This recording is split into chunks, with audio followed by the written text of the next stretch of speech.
Welcome, we're so happy you tuned in tonight. Before we get started, I'd love to know, where are you watching from? Drop it in the comments. Now, let's get comfortable and drift into deep, peaceful sleep together. The next story is about to begin. Please relax and enjoy. The fluorescent light above Marcus Chen's desk flickered with that familiar dying buzz that meant another sleepless night ahead. At 16, he'd grown accustomed to the sound. It had become the soundtrack to his late-night cramming sessions, a constant companion in his cramped bedroom where history textbooks towered like paper skyscrapers around his workspace. The digital clock on his nightstand glowed 11:47 p.m. in hostile red digits, each number a reminder that his American history exam loomed just 8 hours away. Marcus rubbed his tired eyes and stared down at the open textbook before him, its yellowed pages illuminated by the harsh desk lamp that cast everything in stark shadows. Chapter 14. The Civil War and its aftermath stretched before him like an unconquerable mountain of dates, names and battles that seemed to blur together in his exhausted mind.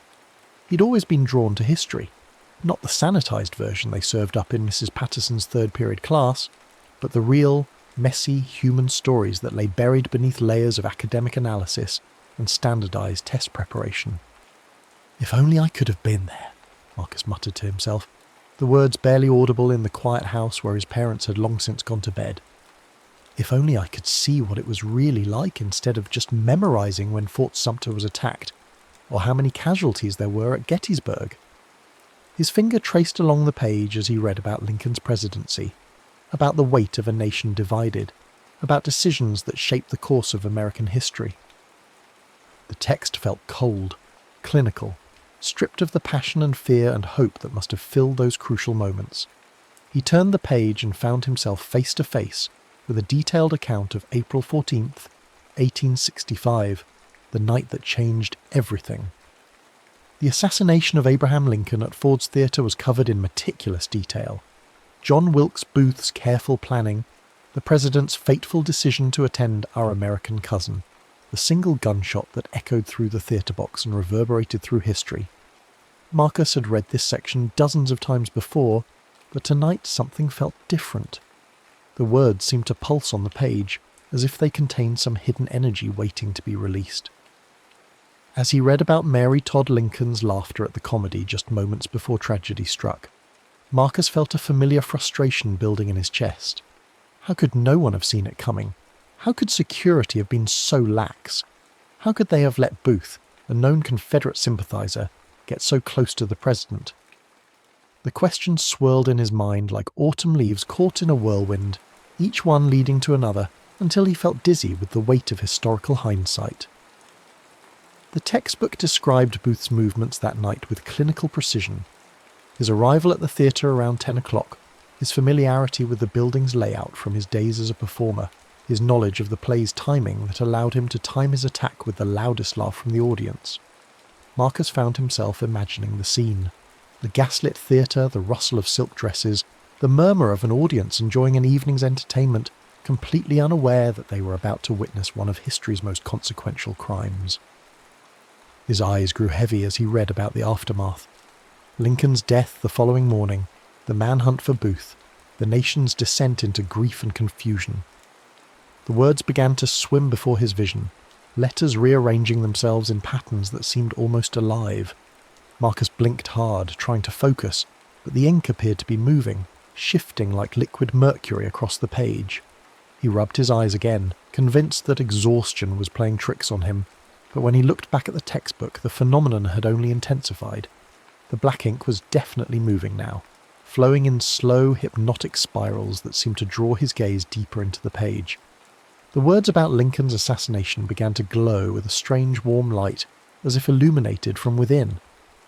Marcus reached out tentatively to touch the page, wondering if he was having some kind of breakdown from too much caffeine and too little sleep. But as his fingertip made contact with the paper, he felt a sudden electric shock that shot up his arm and through his entire body. The room around him began to spin, or maybe he was spinning. It was impossible to tell. The familiar walls of his bedroom blurred into streaks of colour, and the textbook seemed to expand beneath his hands, growing larger and larger until the pages surrounded him like the walls of a paper canyon.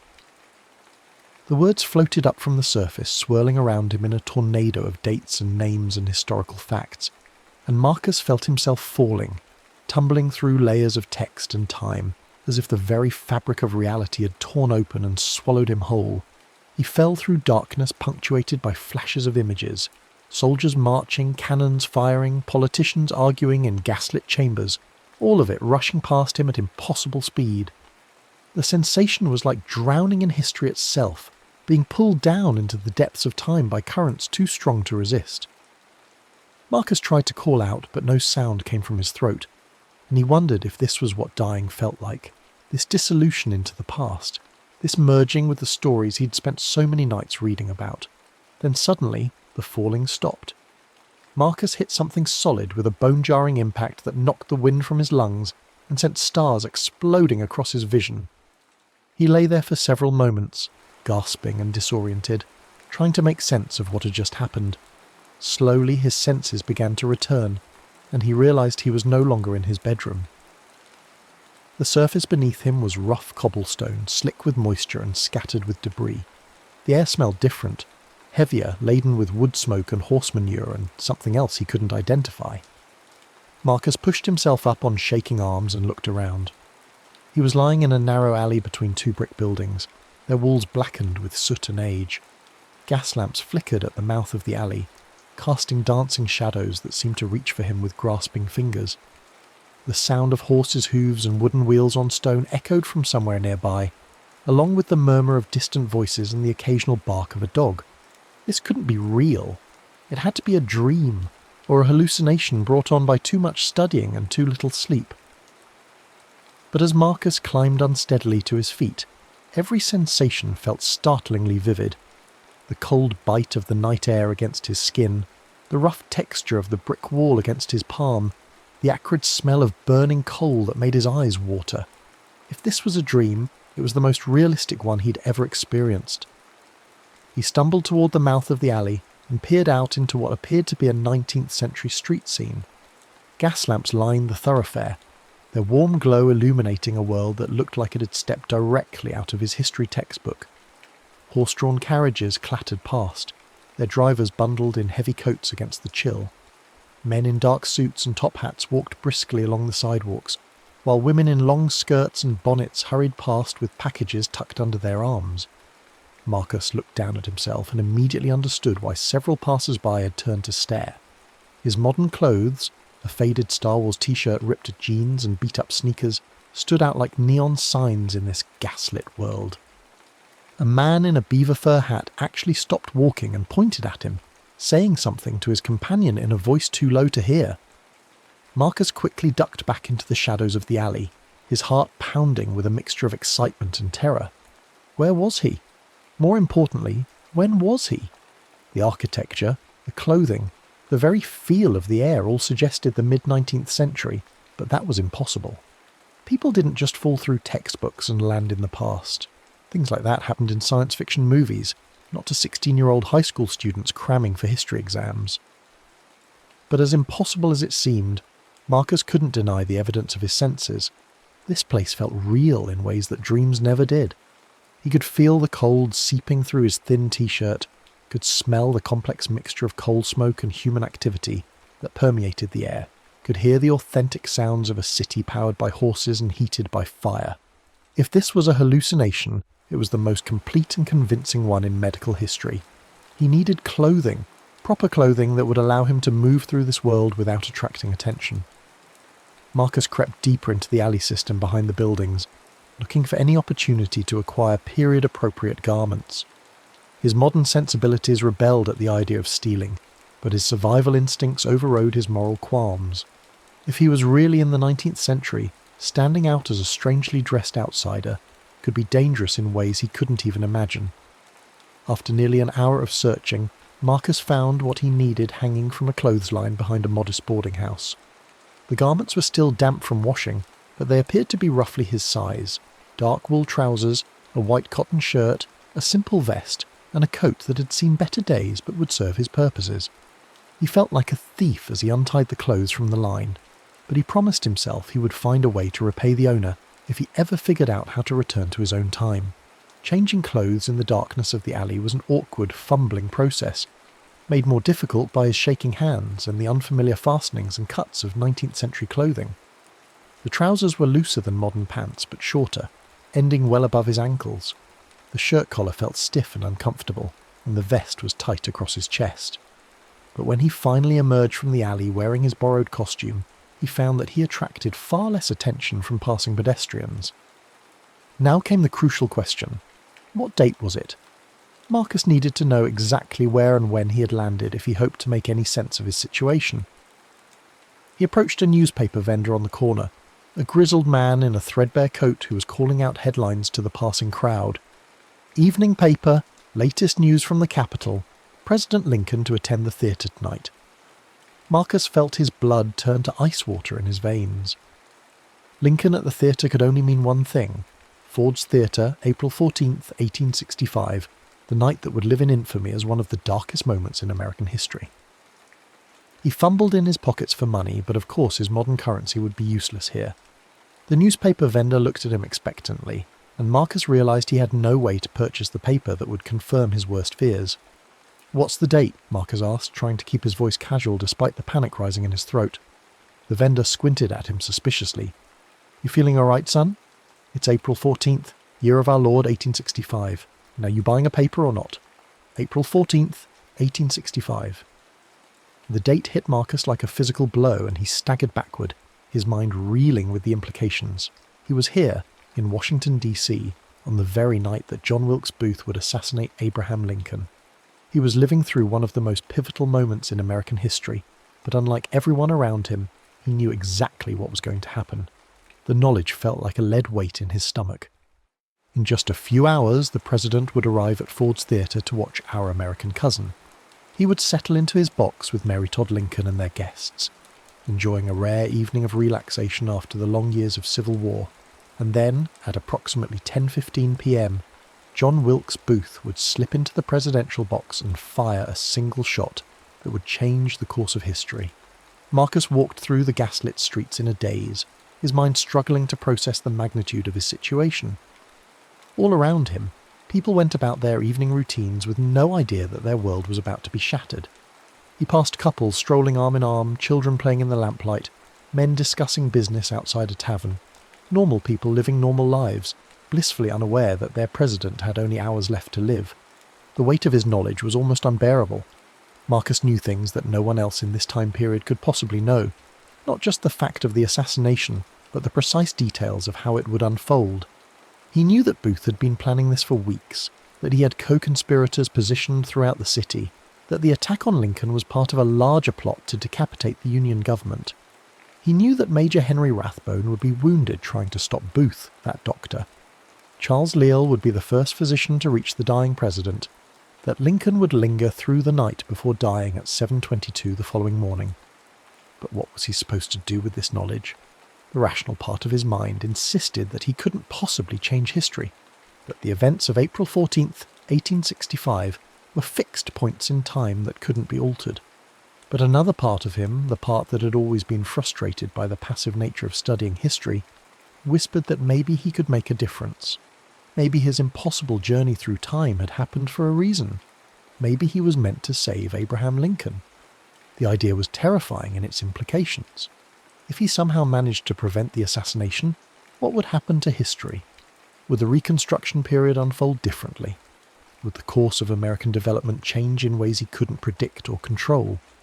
And perhaps most frightening of all, would he be able to return to his own time, or would changing history trap him forever in this gaslit world of horses and handheld lamps?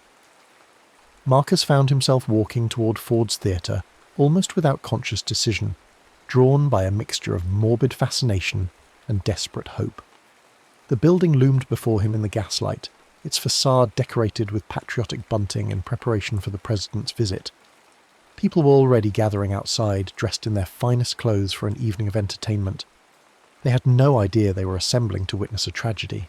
He tried to approach the theatre entrance, thinking perhaps he could warn the security guards or get a message to someone in authority, but his modern mannerisms and nervous demeanour immediately attracted the wrong kind of attention. A uniformed guard stepped forward to block his path.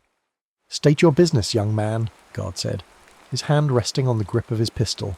"You seem mighty agitated about something." Marcus realised too late that his obvious anxiety and strange behaviour were making him look suspicious. In a time of war, with the president scheduled to attend a public event, the authorities would be on high alert for potential threats. His knowledge of the impending assassination, instead of making him a valuable ally, was making him appear to be a possible conspirator. I just wanted to see the play," Marcus stammered, but even to his own ears the lie sounded unconvincing. "I heard the president might be attending tonight," the guard's eyes narrowed. "Mighty interested in the president's whereabouts, aren't you? And those clothes of yours don't look quite right. Where do you say you were from?" Marcus backed away slowly, his heart hammering against his ribs. He could see suspicion crystallizing in the guard's expression, could practically watch the man's mental gears turning as he tried to decide whether this nervous young stranger represented a threat. In just a few moments, the guard would likely decide that Marcus needed to be detained for questioning, and any chance of preventing the assassination would be lost. "I have to go," Marcus said, continuing to back away from the theatre entrance. "I just remembered I have somewhere else to be." But the guard was already reaching for his whistle, preparing to summon additional security. Marcus turned and ran, plunging into the crowd of evening pedestrians and hoping to lose himself in the maze of Washington's side streets. Behind him, he could hear the shrill blast of the whistle and shouted commands to stop the suspicious young man. Marcus ran through the gaslit streets like a man possessed, his borrowed clothes flapping around him as he dodged between carriages and leaped over obstacles. The sounds of pursuit echoed behind him. Running feet shouted orders, the occasional blast of a whistle. He ducked down alleys and through courtyards, using every trick he could think of to evade capture. But always in the back of his mind was the terrible knowledge that, while he was running for his freedom, time was running out for Abraham Lincoln. The chase continued for what felt like hours, but was probably only minutes. Marcus's modern sneakers, hidden beneath his period trousers, gave him an advantage in speed and manoeuvrability, but the pursuing guards knew the city far better than he did. Several times he thought he had lost them, only to hear the sound of approaching footsteps just as he was beginning to catch his breath. Finally, gasping and exhausted, Marcus found himself in a narrow alley behind a row of shops, pressed against a brick wall and listening to the sounds of his pursuers searching nearby streets. His mind raced as he tried to think of another approach. Direct confrontation had failed. His attempt to warn the authorities had only made him a suspect. But there had to be another way, some method of preventing the assassination that wouldn't require him to convince skeptical strangers of his impossible knowledge. As he stood there in the shadows, catching his breath and trying to plan his next move, Marcus heard the distant sound of a church bell tolling the hour, 9 o'clock. In just over an hour, Abraham Lincoln would arrive at Ford's Theatre. In an hour and 15 minutes, John Wilkes Booth would fire the shot that would echo through history. Time was running out, and Marcus was no closer to finding a way to change the course of events. But then a new idea began to form in his mind, born of desperation and the kind of reckless courage that only comes from having nothing left to lose. If he couldn't warn the authorities, if he couldn't convince anyone to take his knowledge seriously, then maybe he needed to approach the problem from a different angle. Maybe instead of trying to prevent Booth from reaching Lincoln, he needed to focus on disrupting the assassination attempt itself. Marcus had read extensively about the events at Ford's Theatre that night. He knew that Booth had timed his attack to coincide with one of the loudest laughs in the play, knowing that the sound would help mask the gunshot. He knew that the actor had used his familiarity with the theatre's layout to position himself perfectly for both the attack and his escape. Most importantly, he knew that Booth's success had depended on the element of surprise, on catching everyone in the presidential box off guard. What if that element of surprise could be eliminated? What if, at the crucial moment, someone shouted a warning?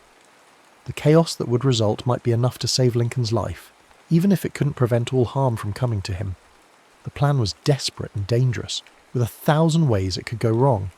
Marcus would have to somehow get inside Ford's Theatre despite the heightened security, position himself where he could see Booth making his approach, and then create enough of a disturbance at exactly the right moment to disrupt the assassination. Even if everything went perfectly, he would almost certainly be arrested, possibly injured, and quite possibly blamed for being part of the plot himself. But as Marcus crouched in that dark alley, listening to the sounds of a 19th century city going about its evening business, he realised he had no choice.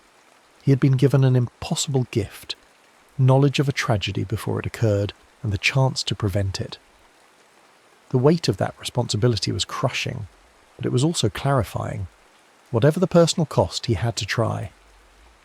The rest of the evening passed in a blur of careful planning and desperate improvisation. Marcus used his knowledge of the theatre's layout, gleaned from years of reading about the assassination, to identify possible entry points. He observed the patterns of the security guards, looking for gaps in their coverage. He studied the timing of the play, trying to calculate exactly when Booth would make his move. As the hour approached 10 o'clock, Marcus found himself crouched behind a pile of scenery in a storage area behind Ford's Theatre. Getting inside had been easier than he'd expected. The building was old and had multiple entrances that weren't all equally well guarded. The staff was focused on preparing for the president's arrival, and a determined young man in period clothing could slip through the cracks if he was careful and patient. From his hiding place, Marcus could hear the sounds of the audience taking their seats, the rustle of programs and the murmur of excited conversation. Somewhere out there, Abraham Lincoln was settling into his box with Mary Todd Lincoln and their guests, preparing to enjoy a few hours of entertainment after the long years of war and responsibility.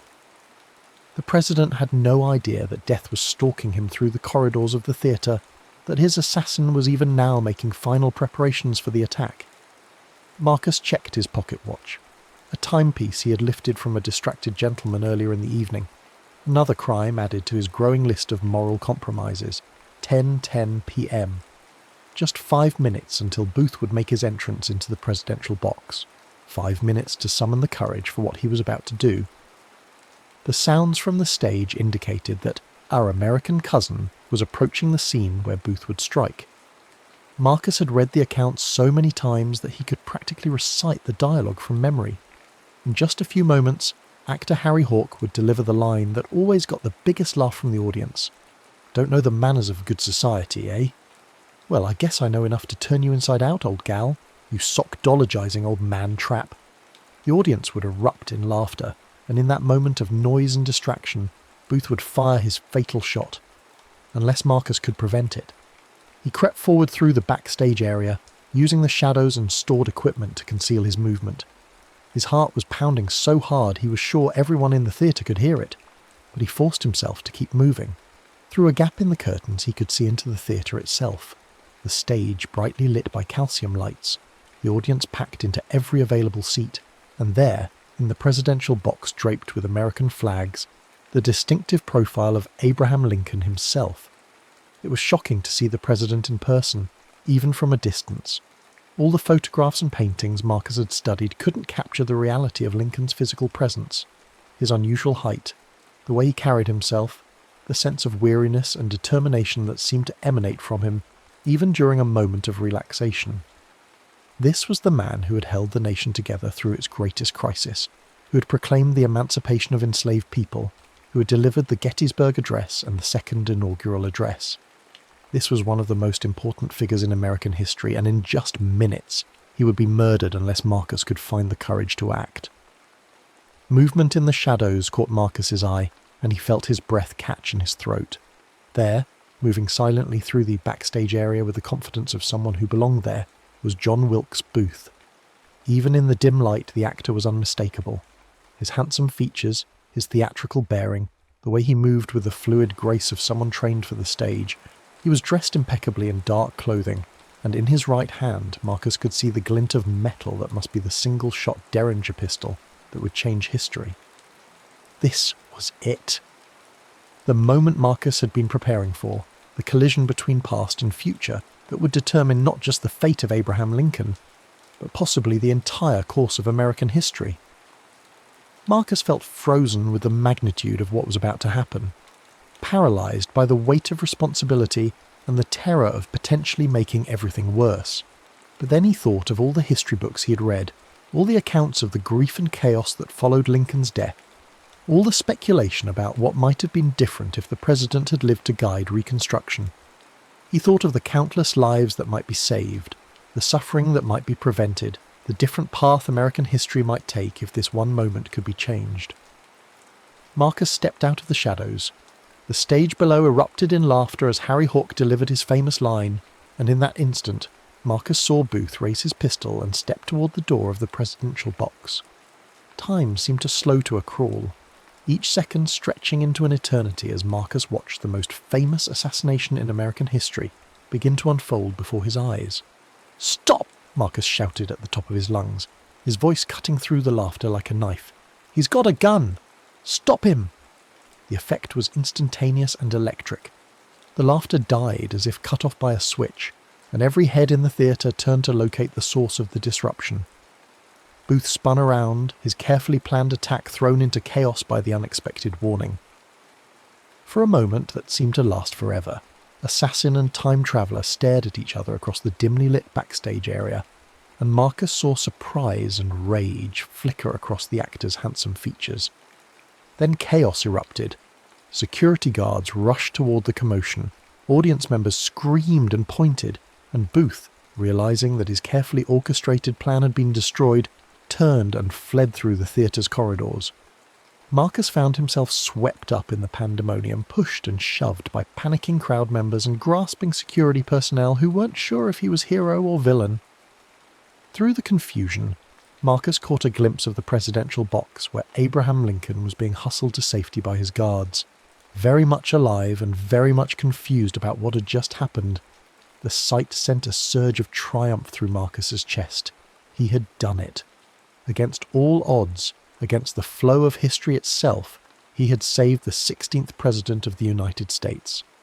But the celebration was short-lived. Strong hands grabbed Marcus from behind, and he found himself pressed against a wall by security guards who were shouting questions he could barely understand over the noise of the panicking crowd. The theatre had erupted into complete chaos, with people pushing toward the exits and police trying to restore order. In the confusion, Marcus felt a strange sensation, as if the very air around him was beginning to shimmer and blur. The gas flames in the theatre's lamps began to flicker in an unnatural pattern, casting shadows that seemed to move independently of their sources. The shadows reached for Marcus like grasping fingers, and he felt the same electric sensation he had experienced when touching his textbook back in his own time. The familiar feeling of falling returned, and the theatre around him began to spin and blur until the 19th century world dissolved into streams of colour and sound. Marcus fell through time and space, tumbling through layers of history like leaves falling through autumn air. Images flashed past him. The relieved face of Mary Todd Lincoln, newspaper headlines announcing the failed assassination attempt, Booth's capture in a Washington alley, the celebration in the streets as news spread that the president had survived. The visions swirled around him like fragments of a broken mirror, each reflecting a different aspect of the changed timeline he had created. As he sat in that classroom listening to Mrs. Patterson describe a version of Reconstruction that felt both familiar and foreign, Marcus realized that his relationship with history had been forever changed. He was no longer just a student reading about the past. He was someone who had reached across time itself to change the course of events. The knowledge was both exhilarating and terrifying, a reminder that individual actions could have consequences that echoed through the decades and centuries. The bell rang, signalling the end of class, and Marcus gathered his books with shaking hands. As he walked through the hallways of his high school, surrounded by classmates who had no idea that their world had been fundamentally altered by the actions of one 16-year-old boy, he felt the weight of his secret like a physical burden. He alone remembered the original timeline, the version of history where Lincoln had died and everything had been different. But perhaps that was as it should be. Perhaps the knowledge that history could be changed, that individual actions mattered more than anyone realized, was exactly the lesson Marcus needed to learn. As he made his way to his next class, he found himself looking at the world with new eyes, seeing not just what was, but what could be, and understanding that sometimes the most important changes began with a single voice shouting a warning in the darkness. The textbook in his backpack felt heavier than usual, weighted down not just with facts and dates, but with the knowledge of what was possible when someone cared enough to act. And in the margin of page 247, a small ink blot shaped like a candle flame served as a permanent reminder that some stories were too important to remain unchanged, and that sometimes, just sometimes, One person really could make all the difference. The next story is about to begin. Please relax and enjoy. The old church stood like a broken tooth against the October sky, its weathered clapboard siding grey as bone in the moonlight. Maya Chen pressed her back against the rusted cemetery gate, heart hammering as she stared at the structure that had haunted her nightmares since childhood. The building squatted on the hill like a malevolent toad, its windows boarded up, its steeple crooked and missing half its shingles. "You're not actually going in there, are you?" Jessica's voice cracked with nervous energy. "My grandmother says that place is cursed. Something about the witch trials." Maya rolled her eyes, though the gesture felt forced.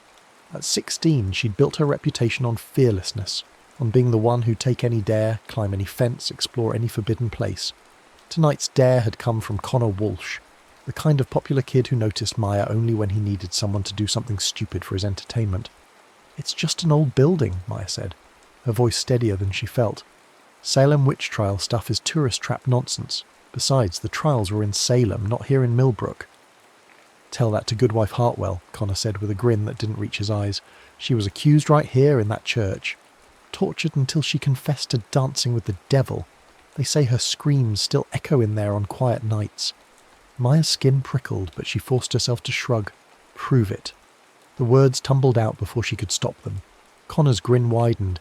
"I dare you to go inside, stay for 10 minutes, alone." The challenge hung in the air like smoke. Maya's friends watched her with a mixture of anticipation and dread. She could back down, make an excuse, suggest they all go to someone's house and watch horror movies instead. But Connor's expectant smirk made her jaw clench with stubborn pride. "Fine," she said, "but I'm not going in empty-handed." She pulled out her phone's flashlight, the LED beam cutting through the darkness like a sword. The iron gate shrieked as she pushed it open. Dead leaves crunched under her sneakers as she made her way up the overgrown path. Behind her, she could hear Jessica whispering urgent prayers in Spanish, and Connor muttering something about insurance liability if Maya got hurt. The church's front door hung askew on rusted hinges. Maya squeezed through the gap, her jacket catching on splintered wood. The smell hit her immediately. Dust and decay, but underneath that something else. Something that reminded her of her grandmother's stories about burning sage to drive away evil spirits. Her phone's light revealed an interior frozen in time. Wooden pews sat in crooked rows, their surfaces thick with dust and bird droppings. Pieces of the ceiling had collapsed, leaving gaps where moonlight filtered through like fingers of pale bone. At the far end of the nave, a simple wooden altar stood beneath a massive iron cross, its surface pitted with age and neglect. Maya forced herself to walk forward, each step echoing in the hollow space. The floorboards groaned under her weight, and somewhere in the wall something scurried away from her light. She'd made it halfway to the altar when her beam caught something that made her stop dead. There, on the altar's scratched surface, sat a thick candle stub in a cracked pewter holder. The candle was maybe 3 inches tall, its wax yellowed and misshapen, but somehow it looked far older than everything else in the church, as if it had been waiting there for centuries. Maya approached slowly, her rational mind cataloguing explanations. Some vagrant had been using the place for shelter. Local kids had been playing with candles. Hell, maybe Connor had planted it there as part of some elaborate prank. But when she reached out to touch it, the wax felt warm. That should have been her first warning. That should have been the moment she turned around and walked out, rejoined her friends and found some other way to prove her courage. Instead, Maya found herself digging through her jacket pockets until she found the old Zippo lighter her grandfather had given her, a relic from his Navy days that she carried more for sentimentality than practicality. The lighter's flame danced in the drafty air as she held it to the candle's blackened wick. For a moment, nothing happened. Then the wick caught with a sound like a sharp intake of breath, and the flame leaped high, far higher than it should have from such a small source. The church filled with warm golden light that seemed to push back the shadows into the corners where they writhed and twisted like living things. Maya stared at the flame, transfixed. It burned without flickering, without wavering, as steady as a heartbeat. Then the wind came. It started as a whisper, a gentle stirring of the air that made the flame dance. But within seconds it had become a howling gale that seemed to come from everywhere and nowhere. whipping Maya's dark hair across her face and sending debris flying through the nave. The boarded windows rattled in their frames. The iron cross above the altar swayed back and forth with metallic groans. Maya tried to shield the candle with her hands, but the wind was too strong. It extinguished her phone's flashlight, plunging everything outside the candle's circle into absolute darkness. She could hear things moving in that darkness. Footsteps, whispers, the rustle of fabric. The temperature in the church began to rise. What had started as a gentle warmth became an oppressive heat that made sweat bead on Maya's forehead and turned the air thick and hard to breathe. The candle flame stretched higher, becoming a pillar of white-hot fire that hurt to look at directly. Maya tried to step back from the altar, but her legs wouldn't obey her. The world tilted sideways, spinning like a carnival ride. The last thing she remembered was the stone floor rushing up to meet her, and the sound of voices singing in a language she didn't recognize.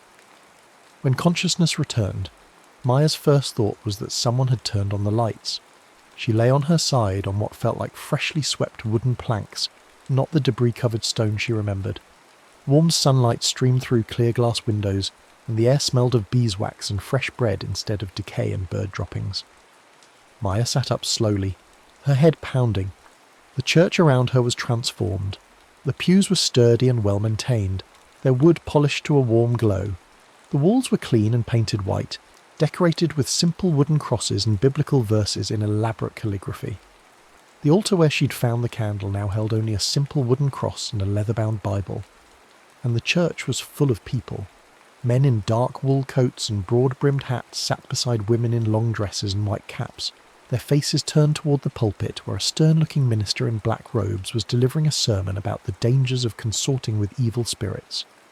Children sat quietly beside their parents, their hands folded in their laps, their clothes miniature versions of adult attire. No one seemed to notice Maya lying beside the altar in her jeans and Converse sneakers and Red Sox hoodie. She scrambled to her feet, her heart racing. This had to be some kind of historical reenactment or maybe a movie set. But the details were too perfect, too complete. The smell of unwashed bodies and wood smoke, the way the light fell through hand-blown glass windows, the careful mending visible in the congregation's clothing, it all felt absolutely real. "Brothers and sisters," the minister was saying, his voice carrying easily through the church, "we must remain vigilant against the devil's snares. Even now Satan walks among us, seeking whom he may devour. We have seen his mark upon this community, have we not?" Murmurs of agreement rippled through the congregation. Maya pressed herself against the wall behind the altar, trying to make herself invisible. She needed to get out of here, needed to find her friends, needed to figure out what the hell was happening. But as she edged toward a side door, the minister's next words froze her blood. Only yesterday, Goodwife Morton's cow sickened and died after strange lights were seen dancing above her pasture, and young Thomas Fletcher claims he saw a figure in peculiar garments walking through the forest. Garments such as no Christian soul would wear. Maya looked down at her clothes with growing horror.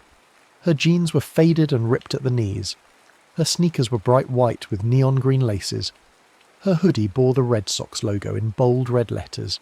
In a community where everyone wore dark wool and linen, she might as well have been wearing a neon sign that said "Witch." She managed to slip out of the side door while the congregation was singing a hymn.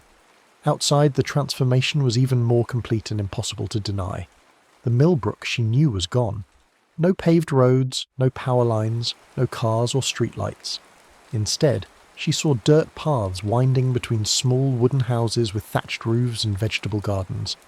Chickens pecked in the dirt, and smoke rose from stone chimneys.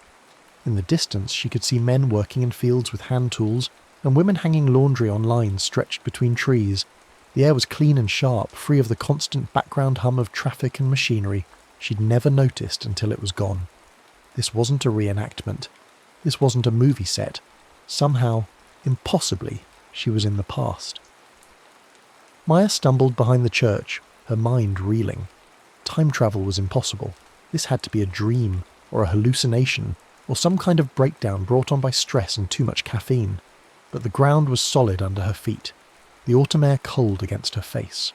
When she pinched herself, it hurt. "You there?" The sharp voice made Maya jump. A middle-aged woman in a brown dress and white apron was approaching from the direction of the houses, her face stern with suspicion. "What manner of garments are those?" the woman demanded. "Are you some manner of vagrant?" "A player, perhaps. We have no truck with such folk in this godly community." Maya's mouth went dry. She tried to think of something to say, some explanation that wouldn't sound completely insane. My clothes were damaged. In the forest.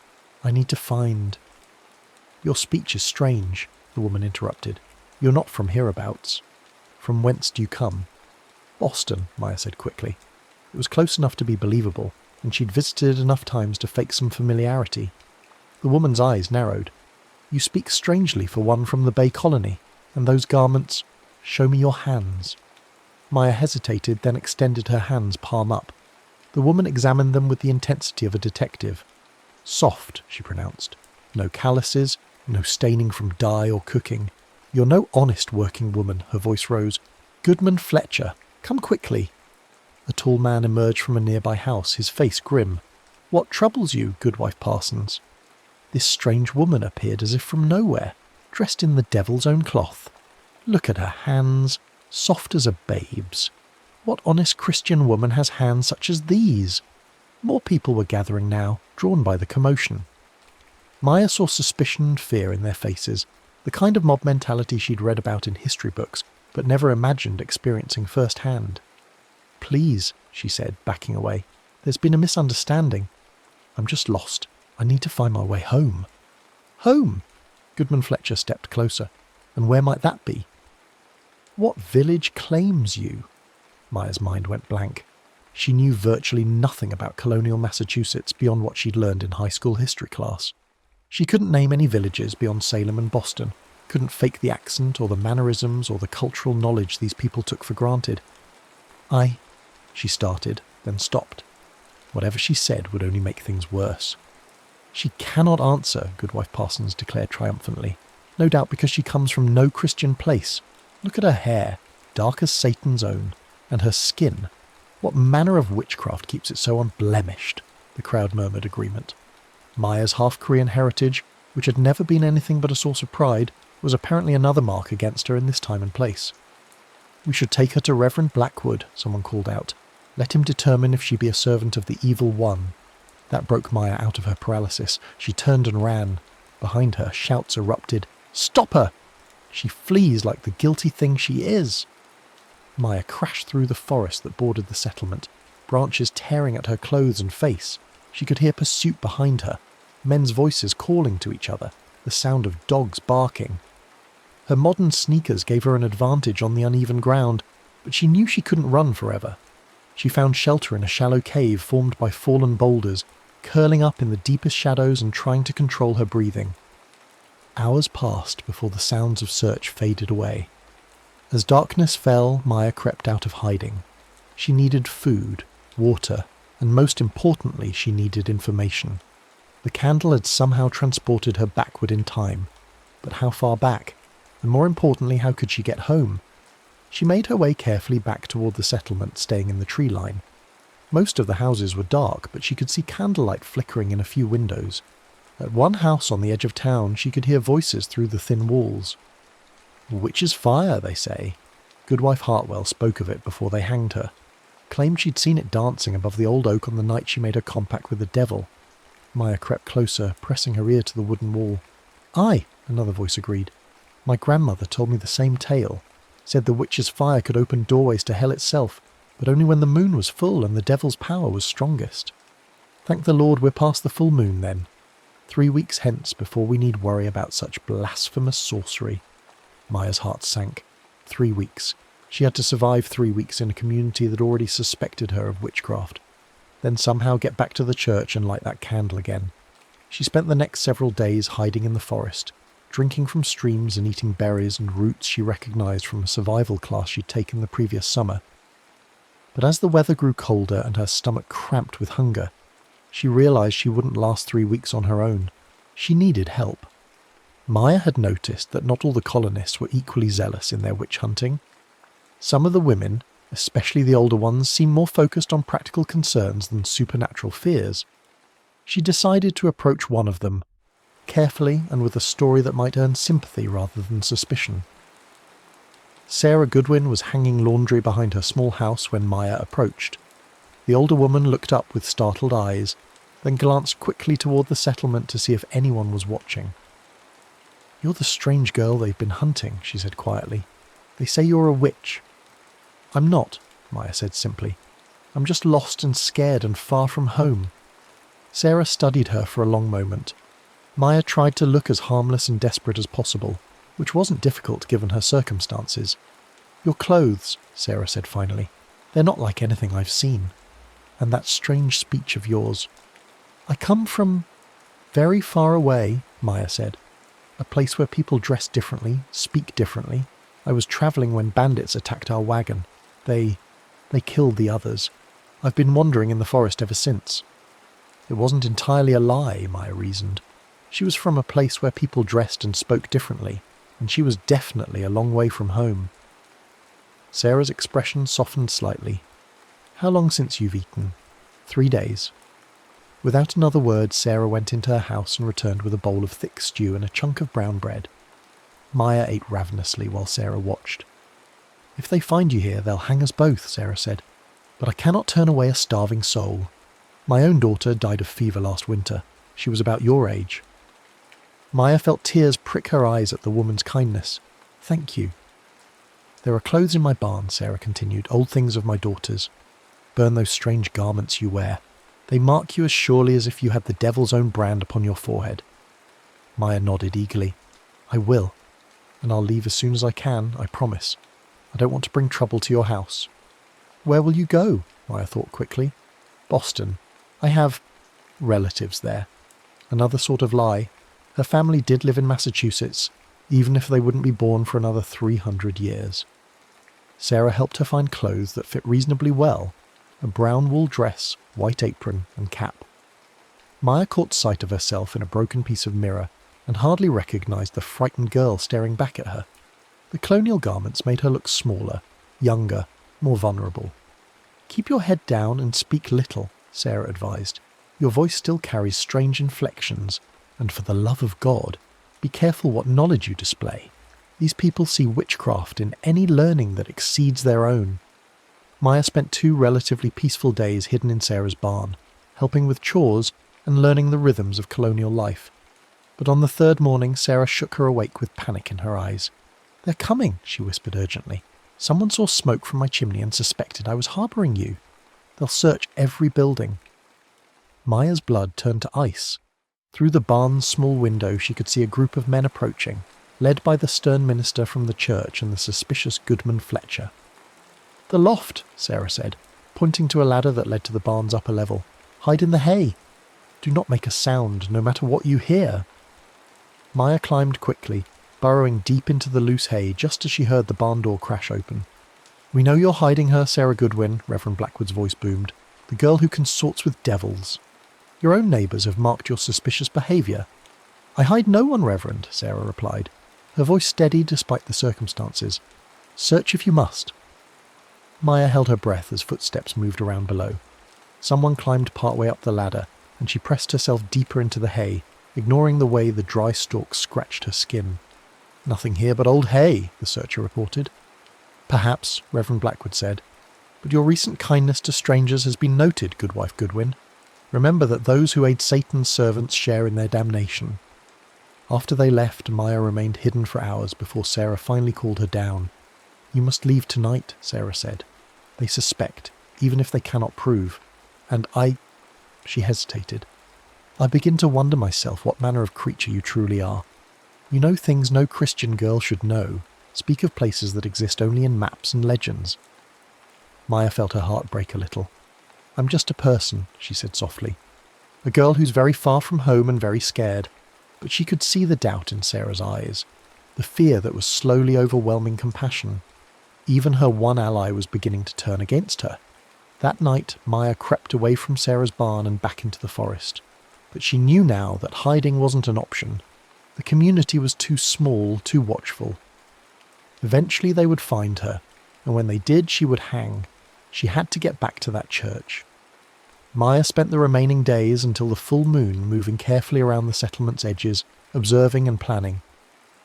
The church was watched now. She'd seen men patrolling around it during the day, and someone had boarded up the side door she'd used to escape. They suspected the building was somehow connected to the witch they were hunting. On the night before the full moon, she overheard a conversation that chilled her blood. "Tomorrow night," Goodman Fletcher was telling a group of men outside the tavern, "when the moon is full and the devil's power is strongest. If she is truly a witch, she'll try to return to the place where she first appeared. We'll be waiting." It was a trap. They knew she would come back to the church, and they were planning to catch her there. But Maya had no choice. The full moon was her only chance to relight the candle and return home. If she waited another month, assuming she could survive that long, the trails would be even colder, the community's vigilance even more intense. She would have to try. The next day crawled by with agonizing slowness. Maya remained hidden in the forest, trying to conserve her energy and plan her approach to the church.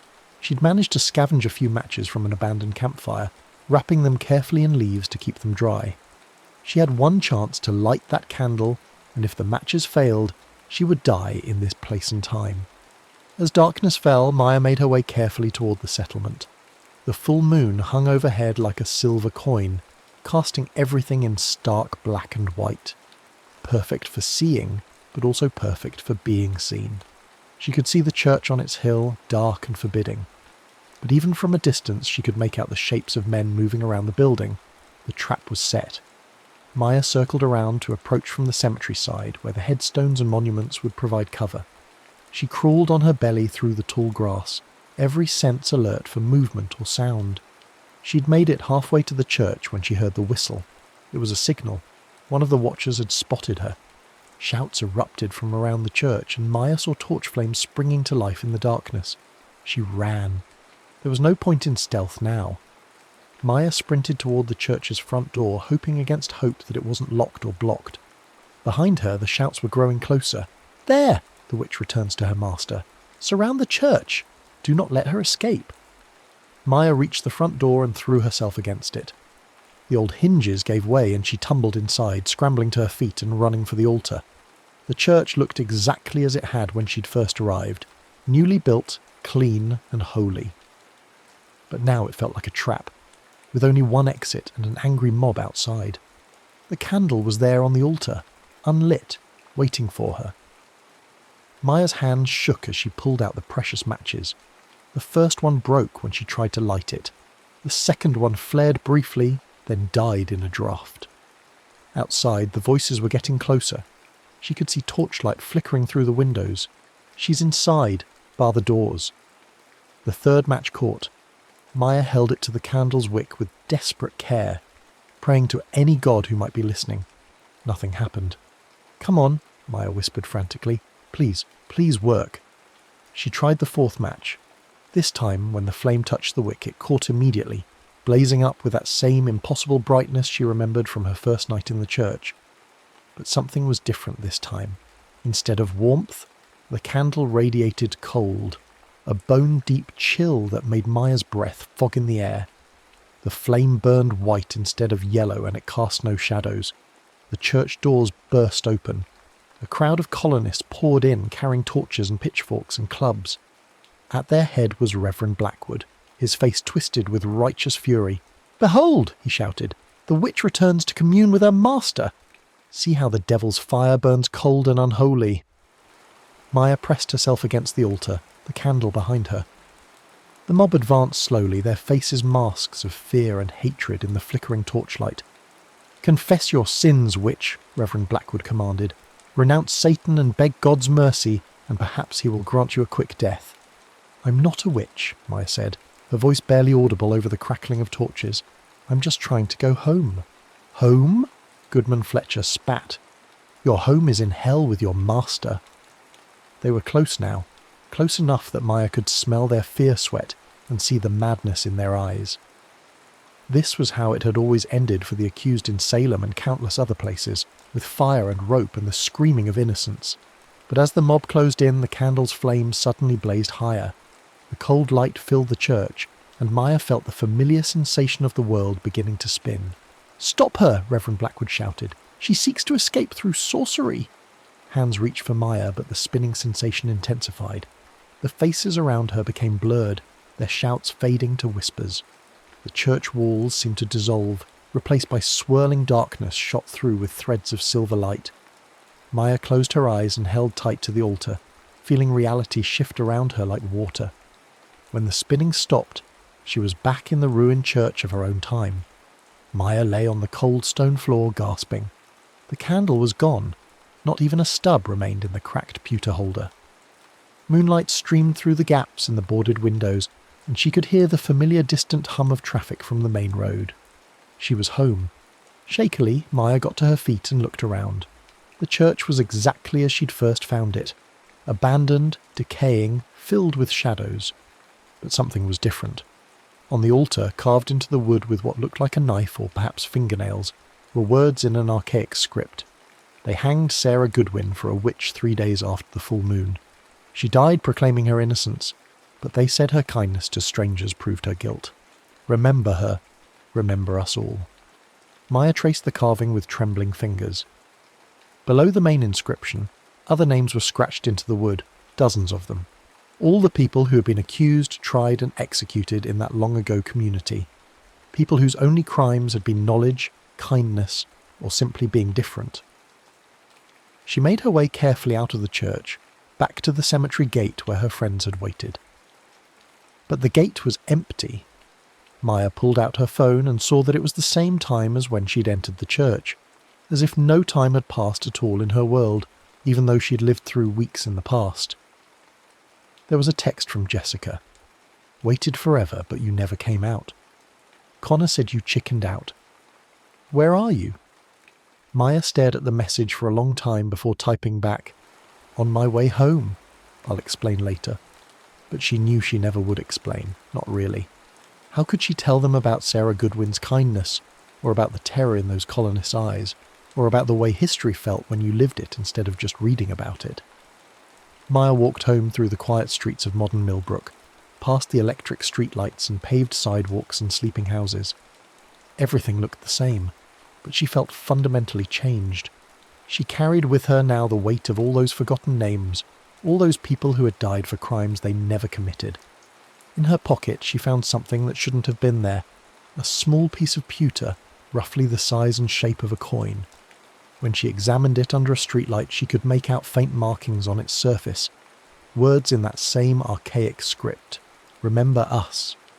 Maya closed her fingers around the token and made a silent promise to the people she'd left behind in that terrible, beautiful, dangerous past.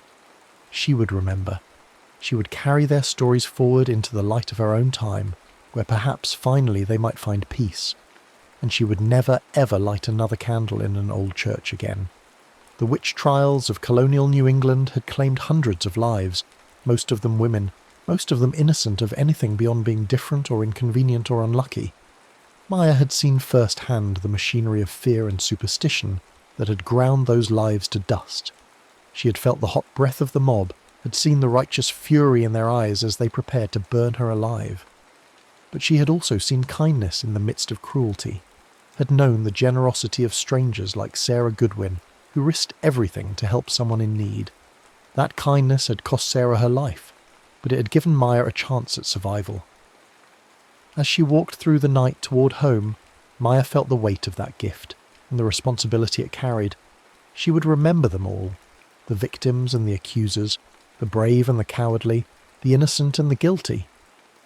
She would remember that history wasn't just dates and names in textbooks, but real people who had lived and loved and suffered and died. And maybe, just maybe, remembering would be enough to keep their spirits from wandering forever through the darkness, waiting for someone to light a candle and call them home. The next story is about to begin. Please relax and enjoy. The bronze shield gleamed under the museum's harsh fluorescent lights, its surface pitted with age and battle scars. 17-year-old Marcus Chen pressed closer to the display case, ignoring his classmates' chatter about the field trip ending soon. The placard read Spartan Hoplon Shield, 5th century BCE, on loan from the Athens Archaeological Museum. But what drew Marcus wasn't the historical significance. It was the crack running through the bronze, revealing something that glowed faintly beneath. "Hey Chen, "Stop drooling over rusty metal and come on," called Jake from across the ancient Greece exhibit. "Bus leaves in 5 minutes." Marcus waved him off, transfixed by the serpentine design etched around the shield's rim. The snake appeared to be eating its own tail, the metalwork so intricate it seemed almost alive in the shifting light. Without thinking, he reached out and touched the glass barrier. The security rope had somehow fallen away, leaving the case partially open. His fingertips brushed the crack in the bronze. The world exploded into blinding white light. Pain lanced through his skull as consciousness returned. Marcus groaned, tasting dust and something metallic. Blood. His head throbbed with each heartbeat, and when he opened his eyes, the sterile museum lighting was gone. Instead, harsh Mediterranean sunlight beat down on him from a cloudless sky. "Get up, you worthless dog!" The words were shouted in a language Marcus somehow understood, though he'd never heard it before. A shadow fell across him as someone grabbed his arm and yanked him upright. Marcus found himself staring into the weathered face of a man whose dark eyes held no warmth. The stranger wore a bronze breastplate over a crimson cloak, a short sword at his hip. "I said, get up!" The man's grip tightened painfully. "You think you can run from the Agoj? Think you can hide in the dust like a coward?" Marcus stumbled to his feet, his modern sneakers slipping on the packed earth. Around him, the air rang with the sounds of combat training, wooden spears clacking together, grunts of effort, and the harsh commands of instructors. Dozens of young men, none older than 20, practiced formations in the scorching heat. Their bronzed bodies gleamed with sweat as they moved with deadly precision. Where am I?" Marcus stammered. The instructor's eyes narrowed. "Playing foolish games, are we?" His hand moved to his sword hilt. "You're in the Agog, boy, training ground of Spartan warriors, and if you don't start acting like one, you'll feed the crows before sunset." Spartan? The word hit Marcus like a physical blow. This wasn't possible. He'd been in the museum touching the shield, and now... He looked down at himself, noting his jeans and t-shirt looked utterly foreign among the leather and bronze surrounding him. His smartphone was gone, as was his backpack. Only the clothes on his back remained from his real life. "You dress strangely for a Spartan youth," the instructor said, suspicion creeping into his voice. "Where are you from, boy?" Marcus's mind raced. How could he possibly explain? "I'm not from around here." Clearly. The man studied him with calculating eyes. "You'll train with the others. Keep up or die. Those are your choices." He shoved Marcus toward a group of teenagers engaged in weapons practice. "And lose those ridiculous shoes. Spartans train barefoot." The next hours passed in a blur of pain and confusion. Marcus was thrust into sword drills he'd never learned, forced to run across terrain that tore his feet bloody, and pummeled by opponents who'd been training since childhood. Every mistake earned him a blow from the instructor's staffs. Every sign of weakness brought mockery from the other trainees. "Look at him stumble like a newborn calf," sneered a broad-shouldered boy with cold blue eyes. "Are we training warriors or wet nurses?" "Enough, Alexios," said another voice. Marcus turned to see a lean youth with intelligent dark eyes stepping between them. "He's learning." We all had to start somewhere. "You defend weakness, Nicomedes?" Alexios spat. "In Sparta the weak serve only one purpose, to die so the strong may live." Nicomedes didn't flinch, and the wise know when to speak and when to train. "Which are you doing?" For a moment Marcus thought Alexios might attack his defender. Instead, the blonde boy smiled coldly and turned back to his drills. But Marcus caught the promise of violence in his eyes. That first night, as the other boys settled on their rough straw pallets, Nicomedes approached Marcus's corner of the sleeping quarters. The older boy moved quietly, careful not to wake the others. "You're not Spartan," he said simply. "Your accent is wrong, your movements untrained. Where do you really come from?" Marcus weighed his options. The truth was impossible to believe, but lies would only complicate things further. "Somewhere far away," he said finally, "very far away." Nicomedes nodded thoughtfully. "Your strange knowledge today, the way you tied knots, how you cleaned that wound on Demonikos' arm. Where did you learn such things?" During the training, Marcus had instinctively used techniques he'd learned in Boy Scouts and first aid class. The Spartan methods were crude by comparison, and he'd helped where he could. "My teachers, they showed me different ways. Different indeed." Nicomedes settled beside him, keeping his voice low. You spoke of pressure points when stopping bleeding, mentioned something called infection. These are not words I know, yet they seem wise. Marcus felt a spark of hope. If he could find even one ally in this brutal place, perhaps he had a chance of survival. I can share what I know, if you'll help me understand your ways. A fair trade. Nicomedes extended his hand in the Spartan manner, gripping Marcus's forearm. But know this, the instructors will show you no mercy for being foreign. Here, you either prove yourself or you die. There is no third option. The words proved prophetic. The following days brought increasing brutality as the instructors tested Marcus's limits. Dawn runs across mountain paths left his feet shredded and bleeding. Wrestling matches left him bruised and battered. Weapons training with wooden swords resulted in cracked ribs and split lips. Yet slowly, impossibly, he began to adapt. His modern understanding of anatomy helped him avoid serious injury. His knowledge of leverage and physics improved his fighting technique, and most importantly, his alliance with Nicomedes provided crucial insights into Spartan culture and expectations. They're not just testing your strength, Nicomedes explained as they shared meagre rations of black broth and barley bread. They're testing your spirit. Can you endure suffering without complaint? Will you protect your fellow Spartans even at cost to yourself? Do you have the will to kill when killing is necessary? That last question haunted Marcus. In his world, violence was something you saw in movies or video games. Here, it was the foundation of existence. Every day brought training in how to efficiently end human life, and every night he wondered what kind of person he was becoming. The breaking point came during their third week, when the instructors announced a survival exercise. Each trainee would be sent into the Laconian wilderness with nothing but a bronze dagger and the clothes on their back. They were to survive for 7 days, hunting their own food and finding their own shelter. "This is your first taste of the Crypteia," announced the chief instructor, a scarred veteran named Cleomenes. "The secret war that every Spartan must learn to fight. You will be alone, cold and hungry. The weak will not return. The strong will forge themselves in hardship's fire." As they prepared to depart, Alexios cornered Marcus near the armory. "I know what you are," he hissed. "Some foreign spy, maybe a Persian agent sent to weaken us from within. But you won't survive the wilderness. I'll make sure of it." Marcus met his gaze steadily. "I'm not your enemy, Alexios." "All outsiders are enemies." The blond boy's hand rested on his dagger hilt. "Sparta for Spartans. The weak and foreign have no place among us." The wilderness of Laconia stretched endlessly in all directions, a landscape of rocky hills, dense forests, and hidden ravines that could shelter wild beasts or enemy raiders. Marcus found himself alone for the first time since arriving in this ancient world, with nothing but his wits and hard-earned training to keep him alive. The first day brought the harsh lesson of hunger. His modern sensibilities recoiled from the idea of killing animals for food, but his growling stomach soon overcame such squeamishness. Using techniques he'd learned in outdoor survival courses, he fashioned snares from plant fibers and caught small game. The meat was tough and gamey, but it kept him alive. By the third day he'd found a defensible cave near a stream and established a routine of hunting, gathering and maintaining his shelter. His feet had toughened from weeks of barefoot training, and his hands no longer blistered from handling rough tools and weapons. Perhaps most importantly, his mind had adapted to the constant alertness required for survival.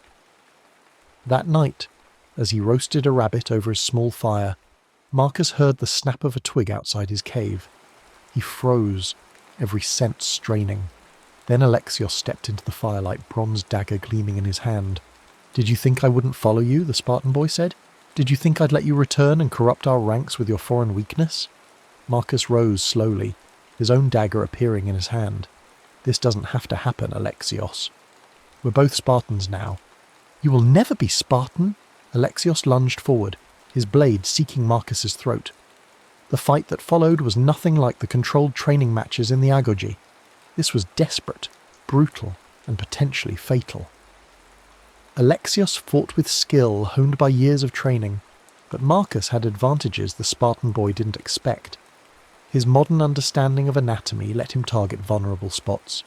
His knowledge of physics helped him use leverage against his stronger opponent.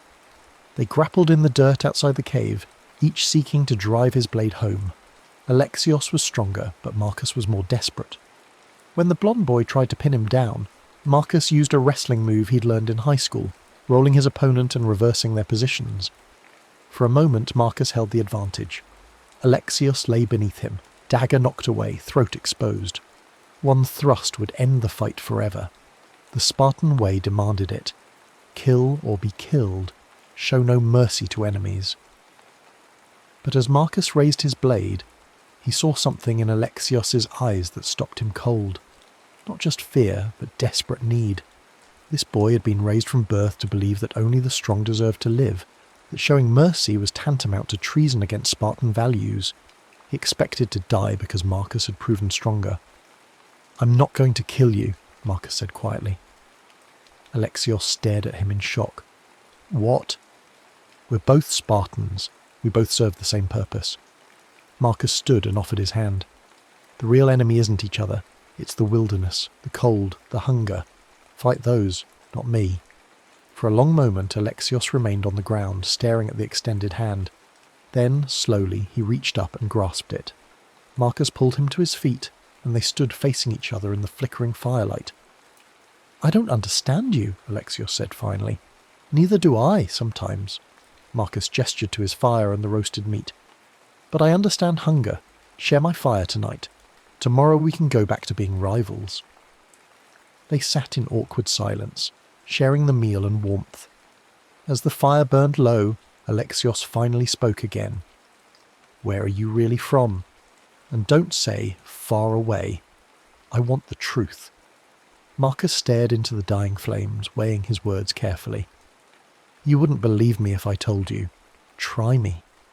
I'm from another time, a time far in the future, where men have forgotten how to be warriors, where battles are fought with weapons you can't imagine, and people live in cities larger than all of Sparta." Alexios was quiet for a long time. "That's impossible." "I know it is, but it's true. How did you come here?" Marcus told him about the museum, the bronze shield, the strange glow he'd seen in the crack. As he spoke, he remembered something that made his pulse quicken, the serpent symbol etched around the shield's rim, eating its own tail. "I've seen that symbol," Alexios said when Marcus described it. "In the old caves, where our ancestors made offerings to the gods. There are carvings there, ancient even by Spartan standards." "Where?" Marcus's heart raced. "Where are these caves?" "Half a day's journey north, but they're forbidden. Cursed, some say. Why do you want to know?" "Because that symbol might be my way home."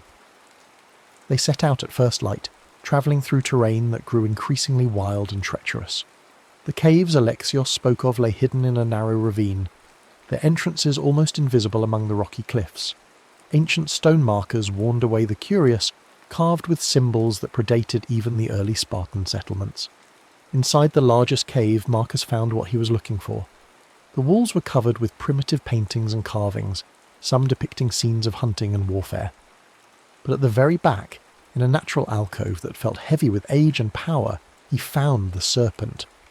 The symbol was identical to the one on the bronze shield, a snake consuming its own tail, carved into the living rock with painstaking detail. But more importantly, beneath the carving sat something that made Marcus's breath catch in his throat. It looked like an hourglass, but made of materials he couldn't identify. The frame appeared to be some kind of crystal or precious stone, while the sand inside glowed with a faint pulsing light. The same light he'd seen in the crack of the museum shield. "What is that thing?" Alexios whispered. Marcus reached for the artifact with trembling hands. The moment his fingers touched its surface, energy coursed up his arms. The cave around him seemed to shimmer and blur, as if reality itself was becoming unstable. "It's my way home," he said. But even as the words left his mouth, Marcus found himself hesitating. Home meant returning to his comfortable life of school and video games and fast food. It meant leaving behind the harsh but purposeful world he'd begun to understand. It meant abandoning Nicomedes, and yes, even Alexios, who had become something more than enemies in the wilderness. "You would leave us?" Alexios asked, and for the first time since Marcus had known him, the blonde boy's voice held no mockery or cruelty. "Leave Sparta? I don't belong here," Marcus said, though the words felt hollow. "I'm not really a Spartan. Aren't you?" Alexios gestured to Marcus's scarred hands, his sun-darkened skin, the lean muscle he'd built through weeks of brutal training. You've endured the same trials we have, bled the same blood, shared the same struggles. It was true. The soft teenager who'd touched a museum display case felt like a different person entirely. This Marcus had learned to fight, to survive, to push beyond limits he'd never imagined. He'd found strength he didn't know he possessed, and forged bonds deeper than any friendship from his old life. But he'd also seen the darkness of this world, the casual acceptance of violence, the rigid hierarchy that crushed individual thought, the expectation that weakness deserved death. How much of himself was he willing to sacrifice to belong here? A distant horn echoed through the ravine, interrupting his thoughts, the signal for the end of the survival trial. They had to return. "Come on," Alexios said. "Whatever you decide, we need to get back before they send search parties." They emerged from the caves to find the other survivors already gathering at the designated meeting point. Of the 30 who had entered the wilderness, only 23 remained.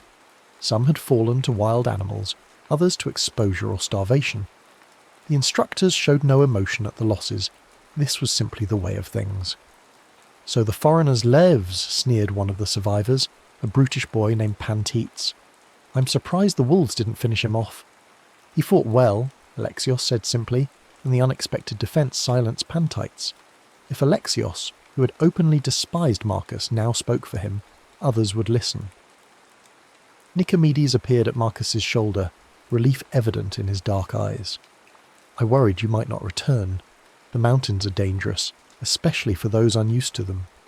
"I had help," Marcus said, glancing at Alexios, "and I learned things about myself I didn't know." The march back to the Agog took most of the day. As they crested the final hill overlooking the training grounds, Marcus felt an unexpected pang of something that might have been homecoming. The harsh landscape, the shouting instructors, the smell of sweat and bronze. It had all become familiar, even comforting in its brutal predictability. But their trials weren't over. Chief Instructor Cleomenes waited for them in the main courtyard, flanked by several senior warriors whose scarred faces spoke of decades of warfare.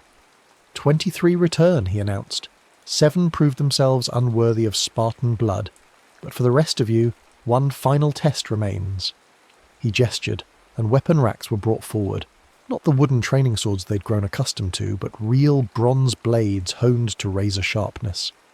"You will fight," Cleomenes continued, "not to practice, not to learn, but to prove. Each of you will face an opponent chosen by the instructors. Victory brings graduation to full warrior status. Defeat." He shrugged. "The wounded may recover and try again next season. The dead will feed the carrion birds." Marcus felt his blood turn cold. They were expected to fight to the death? But looking around at his fellow trainees, he saw only acceptance on their faces. This was the Spartan way. Only the strong survived to take their place in the ranks of the warriors. "Marcus of the Strange Lands," Cleomenes called, "you will face Alexios, son of Lysander." A murmur ran through the assembled trainees. Everyone knew of their rivalry, their confrontation in the wilderness. This would be a popular match among the spectators already gathering at the edge of the combat circle. As they took their positions, bronze swords glinting in the afternoon sun, Marcus found himself thinking of the artifact hidden in his belt pouch. He'd managed to conceal it during the march back, and its weight seemed to pulse against his hip. One touch, one moment of concentration, and he could escape this world forever. But that would mean abandoning his friend Nicomedes, leaving Alexios, who had grown from enemy to grudging ally, fleeing from a life that had forged him into someone stronger than he'd ever imagined possible. "Begin!" Cleomenes shouted. Alexios came forward cautiously, his blade held in perfect form. Around them the crowd grew silent, straining to see every detail of what many expected to be a fight to the death. "I won't kill you," Marcus said quietly as they circled each other. "And I won't kill you," Alexios replied. "But we must make them believe we might." They began to duel, bronze ringing against bronze in a deadly dance. Both had learned much in their weeks of training, and both fought with skill that impressed the watching instructors. Marcus used his knowledge of anatomy and physics to find openings, while Alexios countered with perfect Spartan technique and years of experience. Back and forth they went, neither gaining decisive advantage. Cuts appeared on arms and legs, blood stained the packed earth, but somehow both fighters managed to avoid fatal wounds. The crowd grew restless. They wanted to see death, not an extended dance. "Finish it," someone shouted. "One of you must fall." That's when Marcus saw his opportunity. As Alexios pressed forward with a particularly aggressive attack, Marcus sidestepped and grabbed his opponent's sword arm. To the watching crowd, it would look like he was setting up for a killing blow. Instead, he whispered urgently in Alexios' ear. "Trust me," he said, then swept the blonde boy's legs and sent him crashing to the ground. Marcus stood over his fallen opponent, bronze sword raised high. The crowd held its breath, waiting for the death blow. Instead, Marcus planted his blade point first in the earth and offered his hand to help Alexios up. "Spartans don't kill Spartans," he declared loudly enough for all to hear. "We are brothers in war, united against all enemies. This man fought well and honourably. He deserves respect, not death." For a moment, the silence stretched taut as a bowstring. Then Chief Instructor Cleomenes stepped forward, his weathered face unreadable. "Interesting philosophy," he said. "And where did you learn this wisdom, young Marcus?" "From a teacher far away," Marcus replied. "One who understood that strength shared is strength multiplied." Cleomenes studied him for a long moment, then looked at Alexios, who had accepted Marcus's help and now stood beside him. "And you agree with this foreign wisdom, son of Lysander?" Alexios straightened his shoulders. "Marcus has proven himself in training, in the wilderness, and now in combat. If having him as an ally makes Sparta stronger, then I call him brother." The older warrior nodded slowly. "Then you have both passed your trials.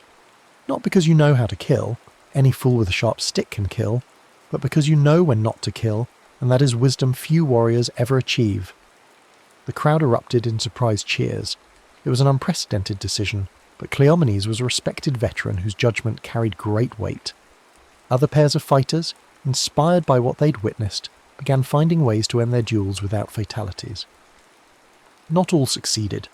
The brutal realities of Spartan training still claimed 2 lives that day, but the precedent had been set. As the sun set over the training grounds, Marcus found himself officially recognized as a Spartan warrior. He bore the scars, had endured the trials and earned the respect of his peers. For all practical purposes, he belonged here now. That night, as he sat with Nicomedes and Alexios around a small fire, sharing wine and stories of their trials, Marcus felt the weight of the artifact in his pouch. It still glowed faintly, still pulsed with the energy that could return him to his own time. But for the first time since arriving in this ancient world, he wasn't sure he wanted to use it. "What are you thinking about?" Nicomedes asked, noting his distant expression. "Home," Marcus said simply, "and whether it's a place you come from or a place you choose to be." "Deep thoughts for a warrior fresh from his trials," Alexios said with a grin that held none of his former cruelty. "Save such philosophy for the old men who have nothing better to do than contemplate their navels." "Maybe," Marcus agreed, "or maybe that's exactly when such thoughts matter most, when you're young enough to act on them." He reached into his pouch and withdrew the ancient artifact, letting its glow illuminate their small circle. His companions stared at it in wonder, neither having seen its like before. "What is it?" Nicomedes breathed. "My way home," Marcus said. "My ticket back to the world I came from." For a moment they sat in silence, watching the strange light pulse and dance. Then Alexios spoke, his voice unusually serious. "Whatever world you came from, it made you strong enough to survive here. Strong enough to change how we see things. Maybe that was the point." Marcus looked at his friends, for that's what they had become, forged in the crucible of shared hardship and mutual respect. In his own time, he'd had acquaintances, people he hung out with at school or texted occasionally, but never anything like the bonds he'd formed here, tempered by real danger and genuine trust. Yet he also thought of his parents, who would be wondering where he'd disappeared to. His little sister, who despite her bratty tendencies, he genuinely missed. The comfortable life of hot showers, warm beds, and unlimited food that awaited him if he chose to return. "Decisions are easier when you have no choice," he said finally. "Then make a choice that gives you more choices later," Nicomedes suggested. "The artifact will still work tomorrow, won't it? Or next week?" Marcus nodded. The device showed no signs of instability or decay. If anything, it seemed to pulse more strongly now that he'd found it, as if responding to his proximity. "Then stay a while longer," Alexios said. "Learn what it truly means to be Spartan. See if this world can become home, or if your other world calls too strongly to ignore. It was reasonable advice, and Marcus found himself nodding. One more season, he decided.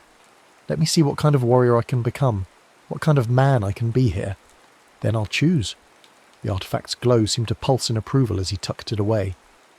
Around them, the sounds of the agog settled into evening quiet, the distant conversations of guards on duty, the rustle of wind through the training grounds, the soft snores of exhausted young warriors getting their rest. Marcus lay back on his rough pallet, staring up at stars that looked exactly the same as they had in his own time.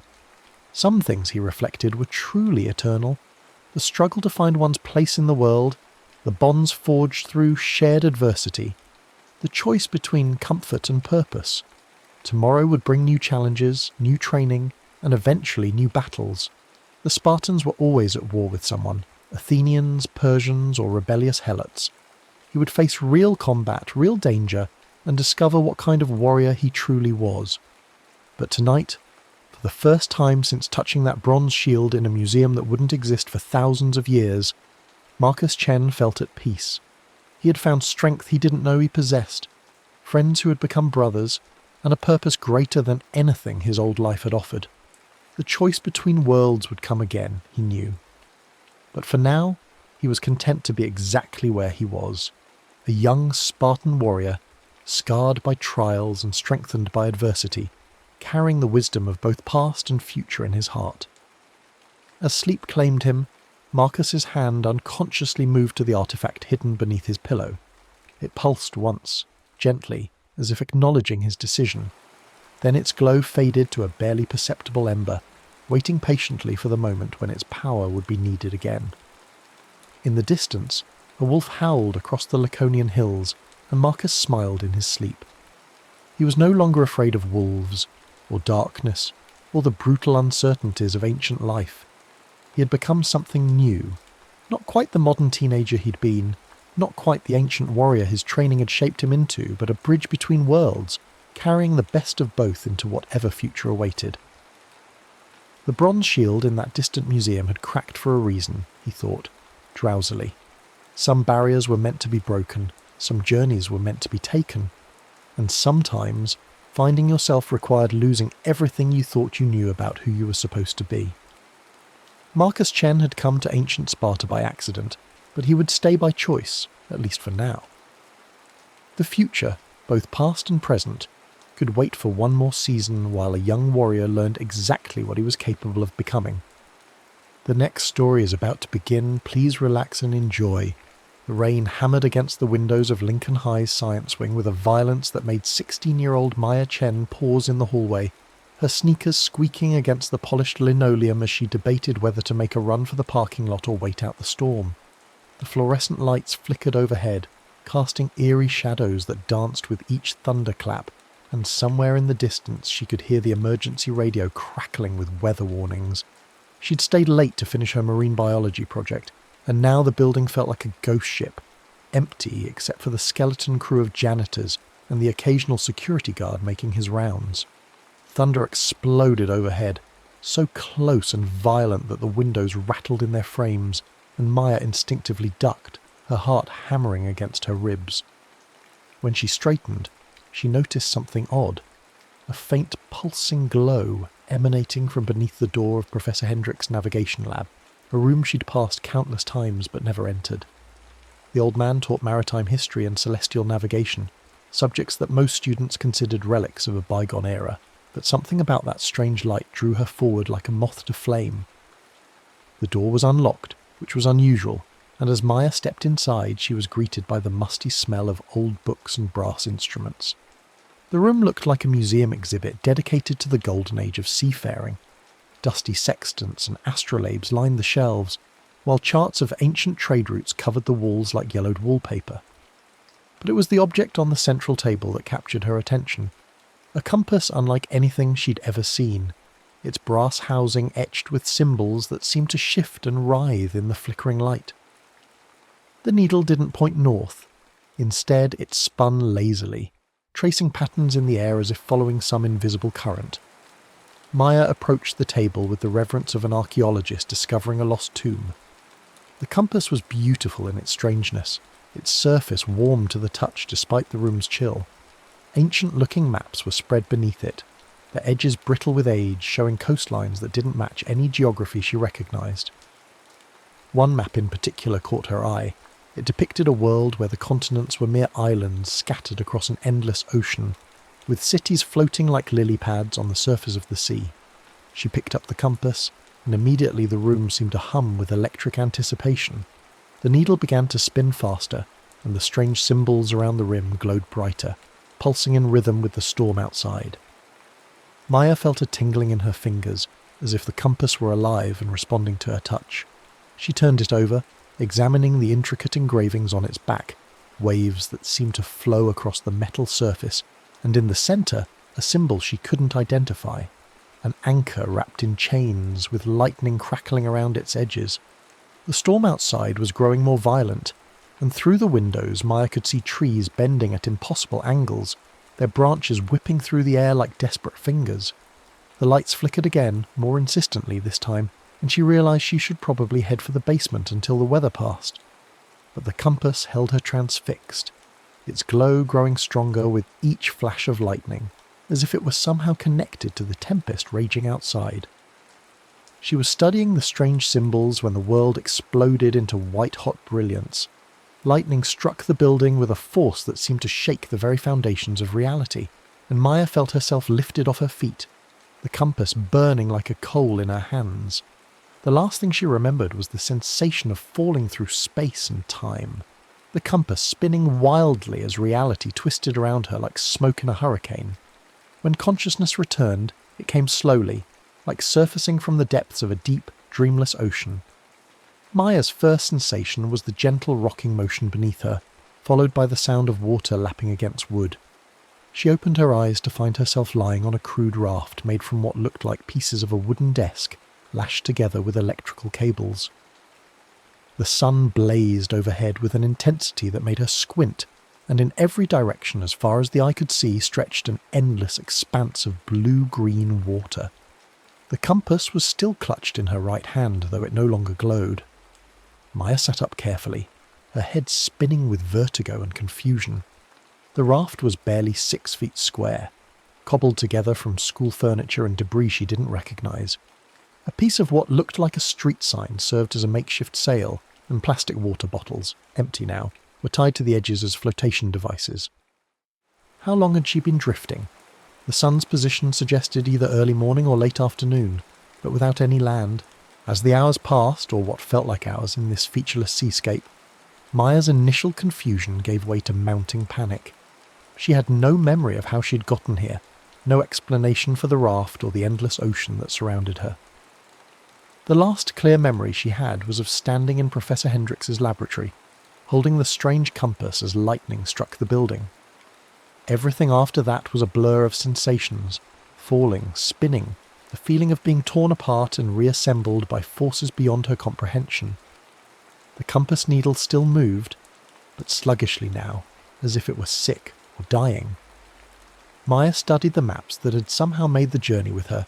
They were tucked into her jacket pocket, though she had no memory of putting them there.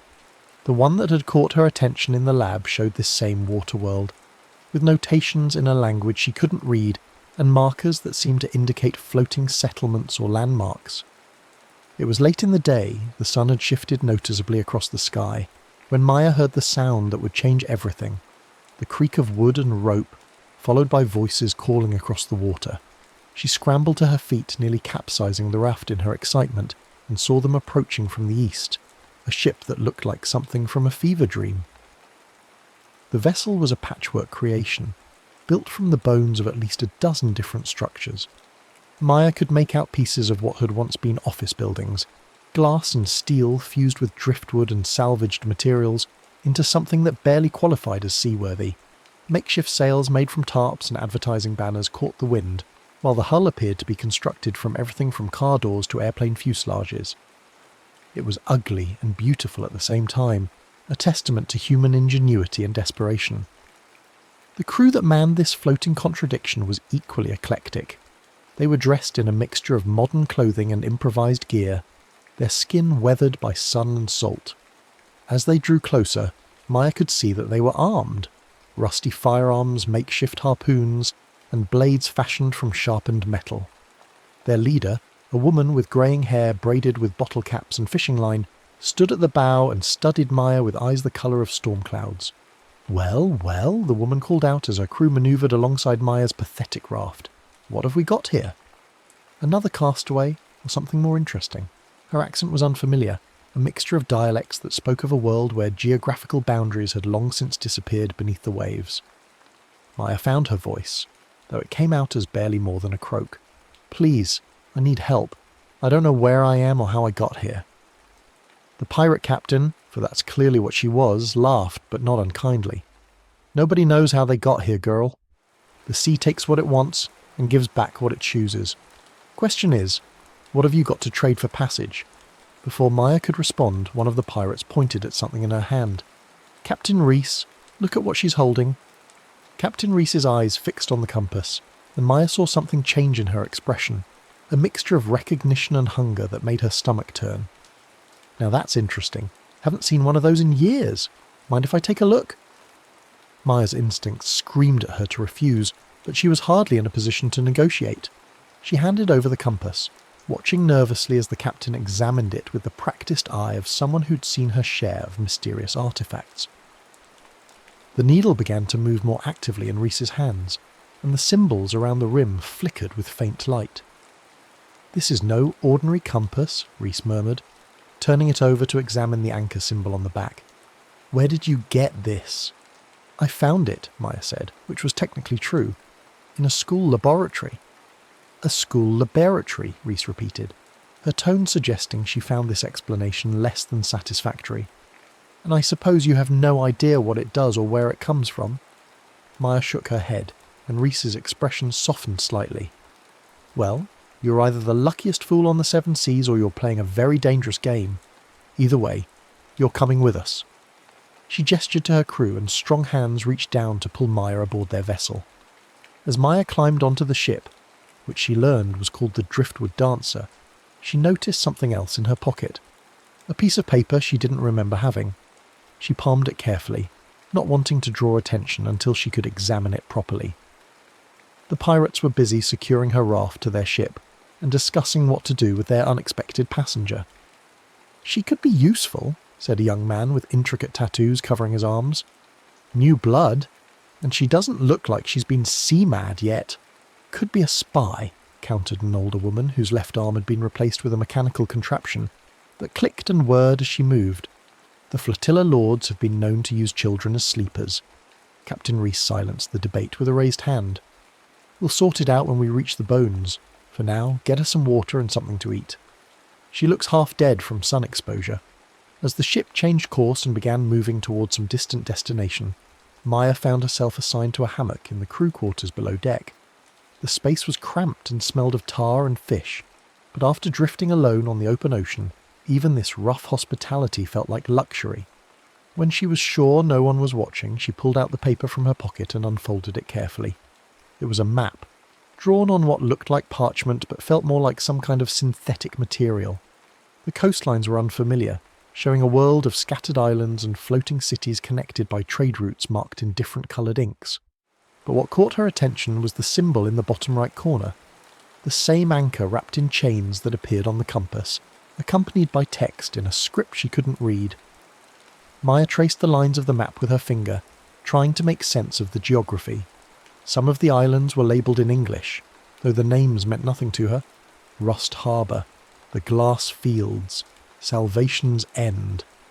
Others bore symbols instead of words, a skull, a crown, a tree that seemed to be growing from the water itself.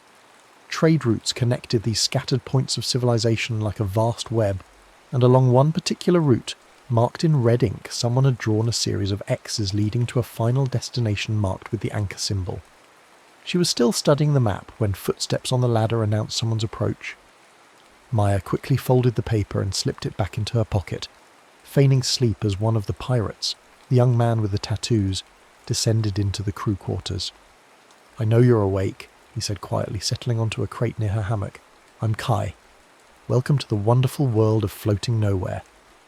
Maya opened her eyes and sat up, Maya. And thank you, I guess, for not leaving me out there. Kai laughed softly. Don't thank us yet. Captain Reese doesn't do charity, and that compass of yours has got her thinking. Around here, thinking usually leads to trouble. What do you mean? That compass isn't just some antique navigation tool. I've seen similar devices before, usually in the hands of people who ended up very dead or very rich. The symbols on it, they're old world, from before the flood times. Maya felt a chill that had nothing to do with the sea breeze. Flood times? Kai studied her face in the dim light. You really don't know, do you? About what happened to the world? Maya shook her head, and Kai's expression grew serious. The waters rose, girl. Not all at once, but fast enough. Climate change, they said at first, but it was more than that. Something broke in the world's systems, ocean currents, weather patterns, the whole delicate balance that kept the continents above water. By the time anyone realised how bad it was going to get, there was nowhere to run. He gestured toward the ceiling, where Maya could hear the sounds of the ship cutting through the waves. This is all that's left now. Floating cities built from the tops of skyscrapers, oil rigs turned into fortresses, and ships like this one, sailing between pockets of civilization and trying to stay alive. Maya absorbed this information with growing horror. How long ago? Depends on who you ask and what calendar they're using, maybe 50 years, maybe 100. Time gets funny when you're living day to day, trying not to drown or starve. Kai leaned forward, his voice dropping to a whisper. But here's what you need to know about that compass. There are stories, legends really, about devices that can change things, bend reality, alter the flow of time itself. The anchor, they call it in the old stories. Maya's hand moved instinctively to her pocket, feeling the outline of the map. The anchor? A machine, supposedly, built by the last scientist before the waters swallowed their laboratories. They say it has the power to pull the land back from the sea, to reset the world to what it was before. Most people think it's just a fairy tale, but Captain Reese... Kai trailed off, glancing toward the ladder. She's been hunting for clues about the anchor for years. Lost 2 ships and half her crew chasing rumours and false leads. Before Maya could respond, they heard footsteps above, followed by Captain Reese's voice calling for all hands on deck. Kai stood and headed for the ladder. Whatever secrets you're carrying, girl, you'd better figure out fast whether they're worth dying for. 'Cause out here, everything has a price, and the sea always collects. Maya climbed up onto the deck to find the crew preparing for what looked like a confrontation. Other ships were visible on the horizon, at least 3 of them, closing fast. Captain Reese stood at the bow, a telescope pressed to her eye, her jaw set in grim determination. Coral Crown Fleet, she announced to her crew, flying the Skull Banner, so they're not here to trade. The mechanical armed woman Maya had noticed earlier began checking weapons, while other crew members prepared the ship's defences. Maya had no idea what she should be doing, so she stayed out of the way and tried to make sense of what was happening. "Why are they following us?" she asked Kai when he passed nearby. He glanced at her meaningfully. "Word travels fast on the water. Someone probably saw us pick you up and guessed what you might be carrying. Pirates talk, and rumours of the anchor spread like wildfire. The pursuing ships were gaining ground, their own patchwork sails billowing with wind. Maya could see armed figures moving on their decks, and the glint of weapons in the afternoon sun. Captain Reese barked orders to her crew, and the driftwood dancer changed course, heading toward what looked like a massive structure rising from the sea in the distance. As they drew closer, Maya realised she was looking at something extraordinary. A floating city built from the remnants of what had once been a metropolitan skyline. Skyscrapers rose from the water like artificial islands, their lower floors submerged but their upper stories converted into homes, shops and workshops. Bridges made from salvaged materials connected the buildings, creating a labyrinthine network of streets suspended above the waves. "The Bones," Captain Reese called out, naming their destination. "If we can make it to harbour, the Coral Crown won't dare attack us. The Bones stay neutral in all conflicts." But even as she spoke, Maya could see they weren't going to make it. The pursuing ships were faster, and one of them was already moving to cut off their escape route. Captain Reese made a decision that surprised everyone. She ordered the crew to heave to and prepare for boarding. "We're not running," she announced. "If they want to talk, we'll talk." But everyone stayed sharp. The lead ship of the Coral Crown Fleet pulled alongside the driftwood dancer, and Maya got her first look at serious sea pirates. They were harder looking than Reese's crew, with more scars and better weapons. Their captain was a tall man with skin like leather and eyes that seemed to catalogue everything they saw. "Captain Reese," he said, his voice carrying easily across the water. "I'm Captain Torres of the Midnight Current. We've heard interesting rumours about your recent salvage." "Have you now?" Reese replied calmly. "And what rumours would those be?" "That you pulled a girl from the waters, a girl carrying old-world artefacts." Torres' gaze found Maya, and she felt exposed and vulnerable under his scrutiny. "We'd like to make an offer for whatever she's carrying. The girl's under my protection," Reese said firmly, "and her possessions are her own." Torres smiled, and it wasn't a pleasant expression. "I was hoping you'd be reasonable about this. But if you want to do this the hard way..." The standoff might have escalated into violence if not for the intervention of a new voice. From the direction of the bones came another ship, flying flags that Maya didn't recognise but that clearly carried weight with both sets of pirates. This vessel was different from the others, sleeker, more purposeful, with crew members who moved with military precision. "Harbour Guard," Kai whispered to Maya. "The Bones peacekeepers." The Harbour Guard ship positioned itself between the two pirate vessels, and an amplified voice boomed across the water.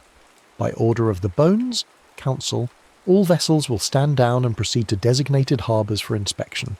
Any acts of aggression within the protected waters will result in immediate sanctions." Captain Torres looked frustrated but complied with the order. The coral-crowned fleet fell back, though they maintained their positions around the Bones perimeter. As the driftwood dancer made its way toward the harbour, Captain Reese approached Maya. "This is your last chance to tell me what you're really carrying," she said quietly. "Once we dock, word will spread through the Bones like wildfire. Every treasure hunter, pirate and cutthroat in the seven seas will know about you within hours." Maya made a decision that would change the course of everything that followed. She pulled out the map and handed it to Captain Reese, watching as the woman's eyes widened in recognition and hunger. "It's a map," Maya said unnecessarily. "Not just any map," Reese breathed, studying the markings. "This is a chart of the deep roads, the old shipping lanes from before the flood times, and this symbol..." She touched the anchor mark with reverence. "Girl, do you have any idea what this means?" Maya shook her head, but she was beginning to understand that she'd stumbled into something much larger than a simple case of being lost at sea. Captain Reese folded the map carefully and handed it back. "It means you're either going to make us all rich beyond imagining, or you're going to get us all killed. Maybe both." As the driftwood dancer entered the harbour of the Bones, Maya looked up at the towering structures that surrounded them. Buildings that had once scraped the sky, now serving as the foundation for a floating civilization. Windows glowed with warm light, and she could see people moving along the suspended walkways, going about their daily lives hundreds of feet above the waves. This was her new reality, she realised. A world where the sea had swallowed the land, where civilization existed only in scattered pockets connected by courage and desperation. And somehow, impossibly, she held in her hands a map that might lead to changing everything.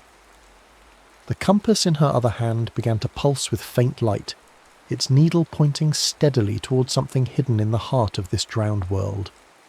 Maya Chen, who 12 hours earlier had been a high school student worried about marine biology projects, was now the keeper of secrets that could reshape the world itself. The real adventure, she understood with a mixture of terror and excitement, was just beginning.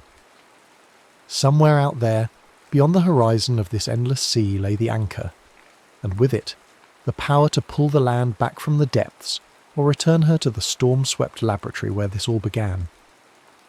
The question was whether she would live long enough to find it, and whether she would have the courage to use it when the time came. As the driftwood dancer secured to a dock built from salvaged shipping containers, Maya tucked the map and compass safely away and prepared to enter a world where every choice could mean the difference between salvation and drowning, where the line between legend and reality was as fluid as the waters that covered the earth. The Bones up close was even more impressive than it had appeared from a distance. Maya followed Captain Reese and her crew along walkways suspended between converted skyscrapers, marvelling at the ingenuity of the survivors who had built this floating metropolis. Gardens grew in what had once been office spaces, their roots drinking from hydroponic systems jury-rigged from old computers and filing cabinets. Markets operated from former conference rooms, where vendors sold everything from fresh fish to salvaged electronics, to bottles of purified rainwater. The people of the Bones were as diverse as their city. Maya saw families who had clearly been living here for generations, their children born knowing only this waterlogged world. There were also newcomers like herself, refugees from failed settlements, survivors of pirate attacks, traders seeking fortune in the chaos of the drowned earth. They all shared the same weathered look, the particular kind of resilience that came from living constantly at the mercy of wind and wave. "Stay close," Kai warned her as they navigated through a crowded marketplace. "The Bones may be neutral, but that doesn't make them safe. Half the people here are informants for one faction or another, and the other half are looking for any excuse to separate a newcomer from their valuables." Maya clutched her jacket tighter, feeling the weight of the map and compass like anchors dragging her down. Already she could sense curious glances following her, whispered conversations that died when she passed. Word of her arrival was spreading exactly as Captain Reese had predicted. They were making their way toward what Reese called the council chambers.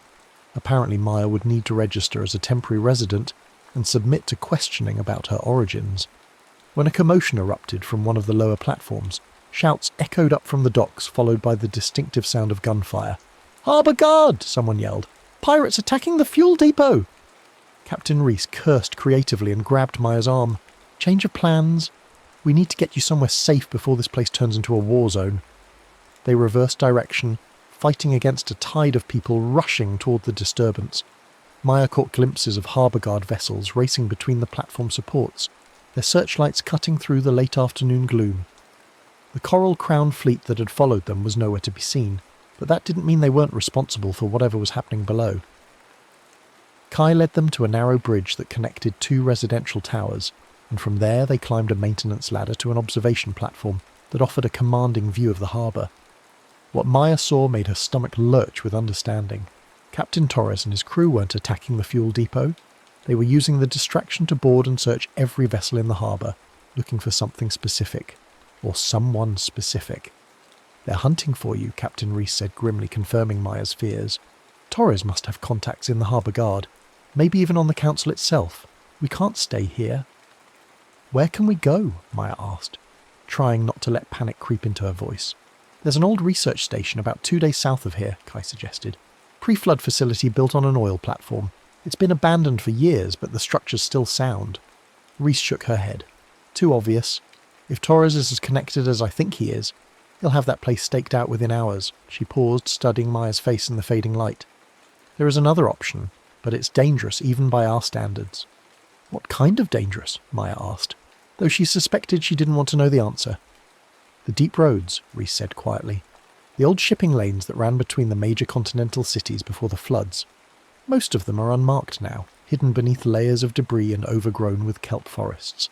Ships that try to navigate them without proper charts usually don't come back." Maya felt the map burning in her pocket like a guilty secret. "But we have proper charts." "We have a map," Reese corrected. "There's a difference. That piece of paper might be authentic, or it might be a fake designed to lure treasure hunters to their deaths. The only way to know for sure is to follow it." The sound of approaching engines interrupted their conversation. Through the maze of platforms and bridges, Maya could see speedboats cutting through the water toward their position. The Harbour Guard had contained the disturbance at the fuel depot, but Torres's real objective was becoming clear. "Decision time," Kai said urgently. "They'll have this whole section surrounded in minutes." Captain Reese looked at Maya with an expression that mixed determination with something that might have been sympathy. "I'm not going to lie to you, girl. If we leave the Bones now, we'll be on our own out there. No neutral waters, no Harbour Guard protection. Just us against whatever Torres and his allies can throw at us. But if we stay, they'll take the map," Maya finished, "and probably kill anyone who's seen it." "Probably," Reese agreed. Maya closed her eyes and tried to think. Somewhere in the back of her mind, she could hear the echo of thunder from that night in the laboratory, could feel the electric tingle of the compass responding to the storm. She thought about her old life, school, her parents, the comfortable predictability of a world where the biggest concern was finishing homework assignments. That world felt impossibly distant now, like a half-remembered dream. When she opened her eyes, both pirates were watching her expectantly. The sound of engines was getting closer. "The deep roads," Maya said firmly, "sir. We follow the map."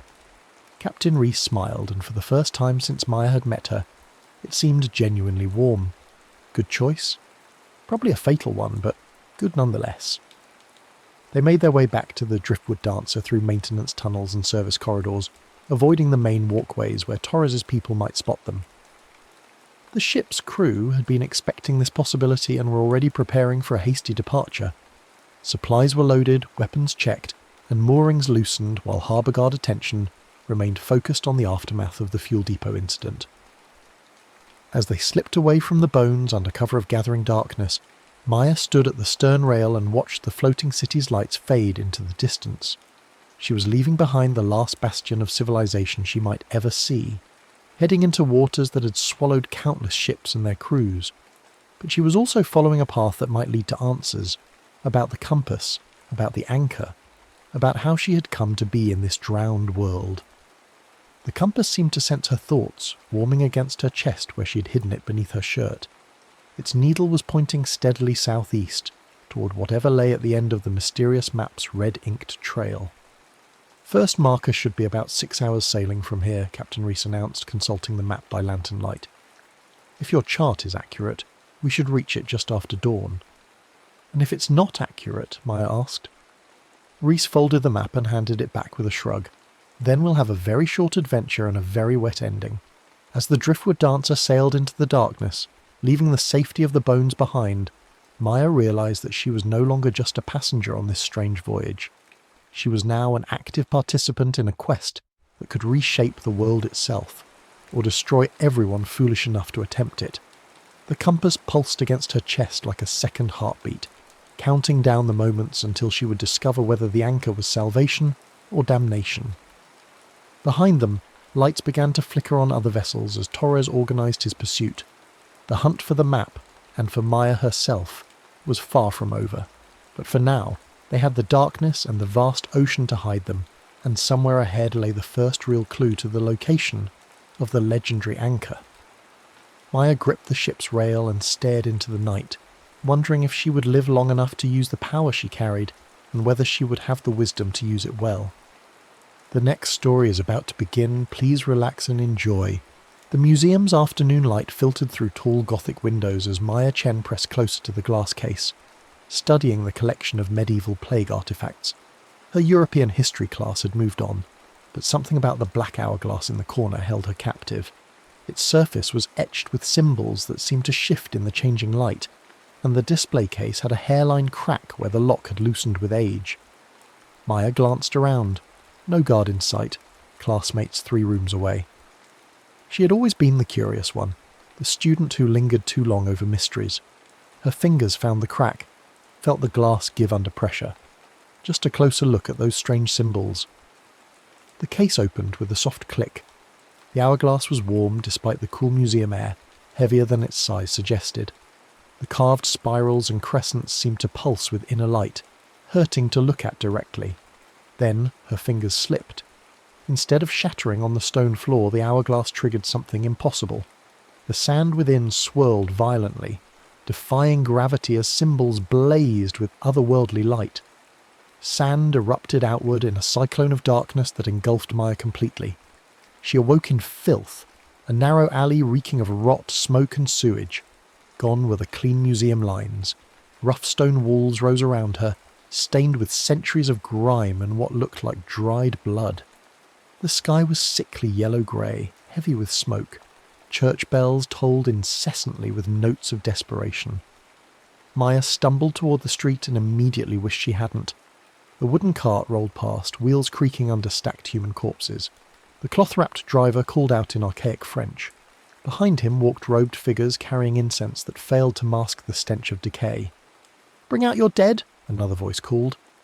Families emerged from doorways carrying wrapped bundles that were unmistakably human. Children wept as they dragged parents' bodies toward waiting carts. This couldn't be real, but the smell was too overwhelming, the cold stone too authentic.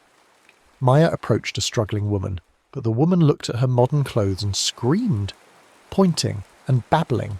Other villagers turned, eyes widening with fear. "Sorcière!" someone shouted. "Witch! She brings death!" The crowd gathered, faces twisted with terror and rage. Maya backed away, heart hammering.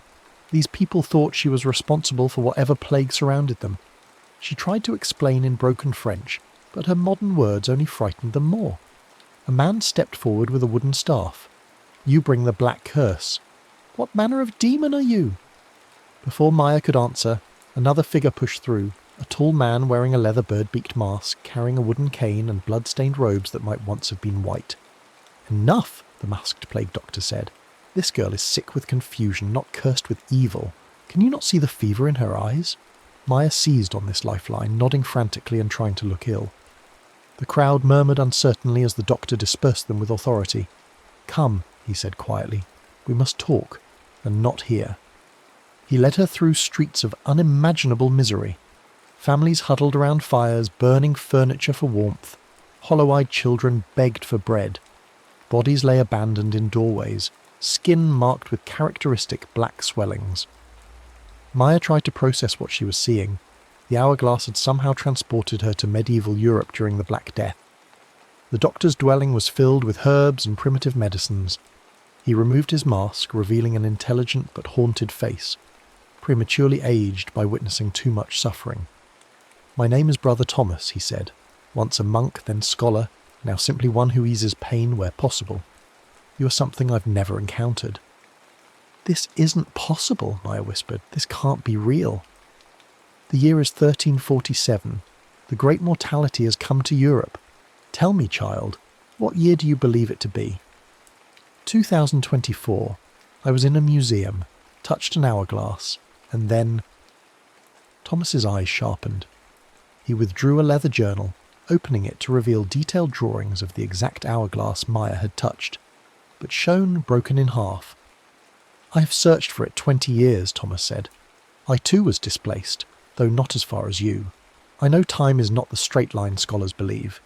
The hourglass might be your way home, but first, we must find it." Over the following days, Thomas taught Maya to survive. He gave her medieval dress and cloak, taught her archaic phrases, showed her which foods were safe and how to avoid the worst contaminated areas. Most importantly, he taught her to act sick when necessary. "Your greatest danger isn't disease," Thomas explained, "but people. They're terrified, desperate, seeking someone to blame. Strangers become targets." Maya learned this firsthand in the market square. Despite her costume and practiced speech, something marked her as different. Her teeth too straight, skin too healthy, posture too confident. She overheard conversations about burning witches and Jews, desperate scapegoating born of terror. It was there she met Guillaume, perhaps 8 years old, dirt-smudged but bright-eyed. While other children begged or lay dying, Guillaume followed Maya with the persistence of a stray cat. "You are the angel," he said in accented English. "Maman said an angel would come to stop the dying." Maya tried to dismiss him, but Guillaume was persistent. His mother had died 3 days earlier, his father weeks ago.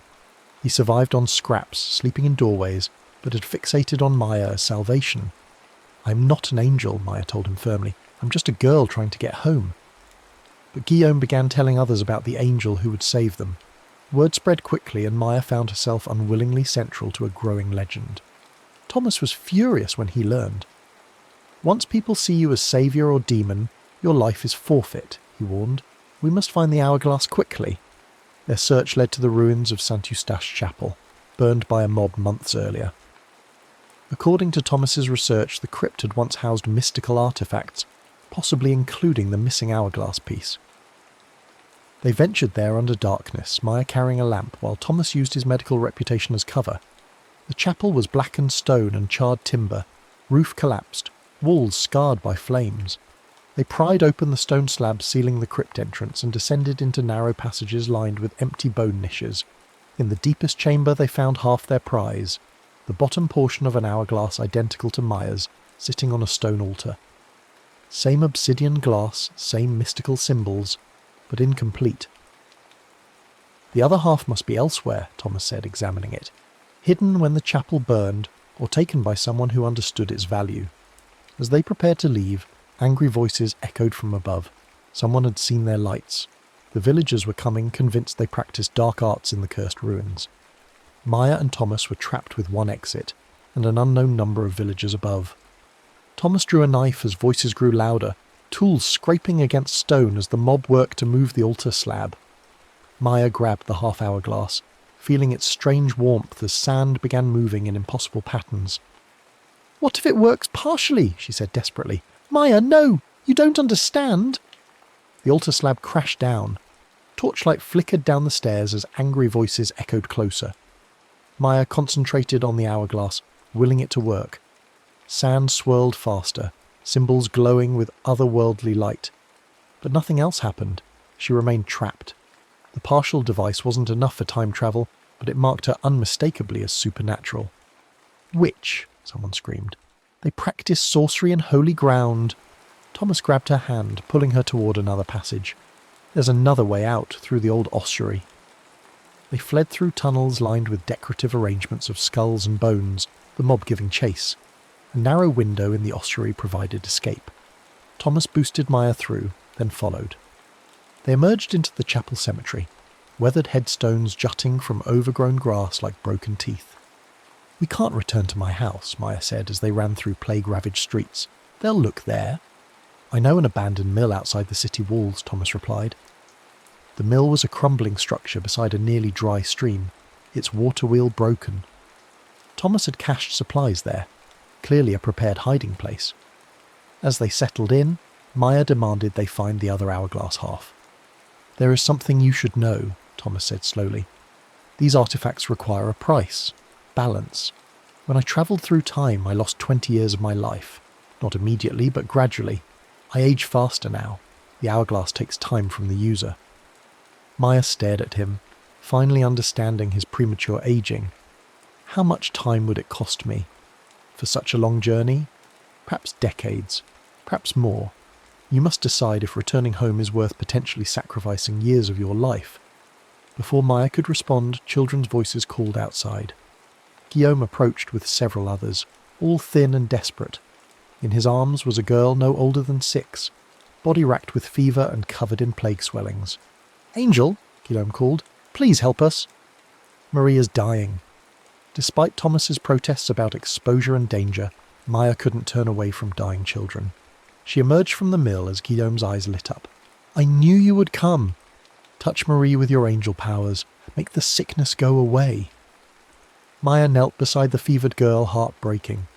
Marie's breathing was shallow, skin burning. The massive swellings were clearly infected. She had hours at most. "I can't heal her," Maya said gently. "I'm not an angel, Guillaume.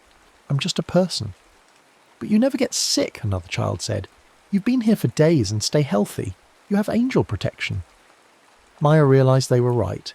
She'd been constantly exposed to plague, breathed contaminated air, eaten questionable food, contacted infected individuals. Yet she remained completely healthy. Her modern immune system, bolstered by unknown vaccinations, seemed better equipped than medieval bodies to fight disease.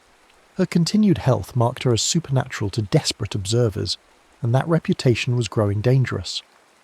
Adult voices approached through the night, angry men searching for the witch and her accomplice. As Thomas urged immediate escape, Guillaume grabbed Maya's arm. "Take us with you. There's nowhere safe for children alone." Maya looked at the small group. Guillaume and 4 others, the oldest 12, the youngest barely walking. Marie lay dying while others were hungry, frightened, and alone in a world without compassion. "I can't," Maya said, hating herself. "It's too dangerous." Guillaume's face crumpled. "But you're an angel. Angels save people." "I'm not an angel," Maya said firmly, turning to follow Thomas into darkness. But Guillaume's voice stopped her cold. "If you're not an angel, then why did you make Marie better?" Maya spun around. Marie was sitting up in Guillaume's arms, fever-broken, breathing clear and strong. The massive swellings had reduced to barely visible bumps. She looked weak but unmistakably alive, unmistakably healing. "I didn't do anything," Maya whispered. But she had touched the girl, and now Marie was recovering from a disease that killed 90% of victims. The children stared with awe while Thomas watched with fascination and terror. "This changes everything," Thomas said quietly. "If you truly have healing power—" "I don't," Maya protested, but her words were cut off by the mob's arrival. Torches surrounded the mill as villagers pressed forward with faces twisted by fear and desperate hope. There, the witch who claims to be an angel. but others had different reactions. She saved the child. Look, Marie breathes. The angel has worked a miracle. The mob was divided between those crying for Maya's death and others falling to their knees begging for blessing.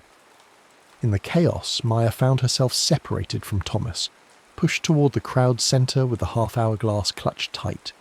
"Heal my son," a woman screamed, thrusting a plague-riddled boy forward. "If you're blessed, prove it. Stop the dying. Save us all." Maya tried to back away, but there was nowhere to go. The crowd pressed closer, desperate faces in flickering torchlight. Some reached to touch her, others held back sick relatives, all looking at her with terrible absolute faith. Thomas fought through the mob, his plague doctor robes giving authority. "The girl is exhausted. Healing takes great strength. She must rest before working more miracles." The brilliant lie bought them space. The crowd stepped back reluctantly, forming a circle around Maya and Thomas, watching and waiting. Thomas leaned close to Maya's ear. "Play along. It's our only way to survive."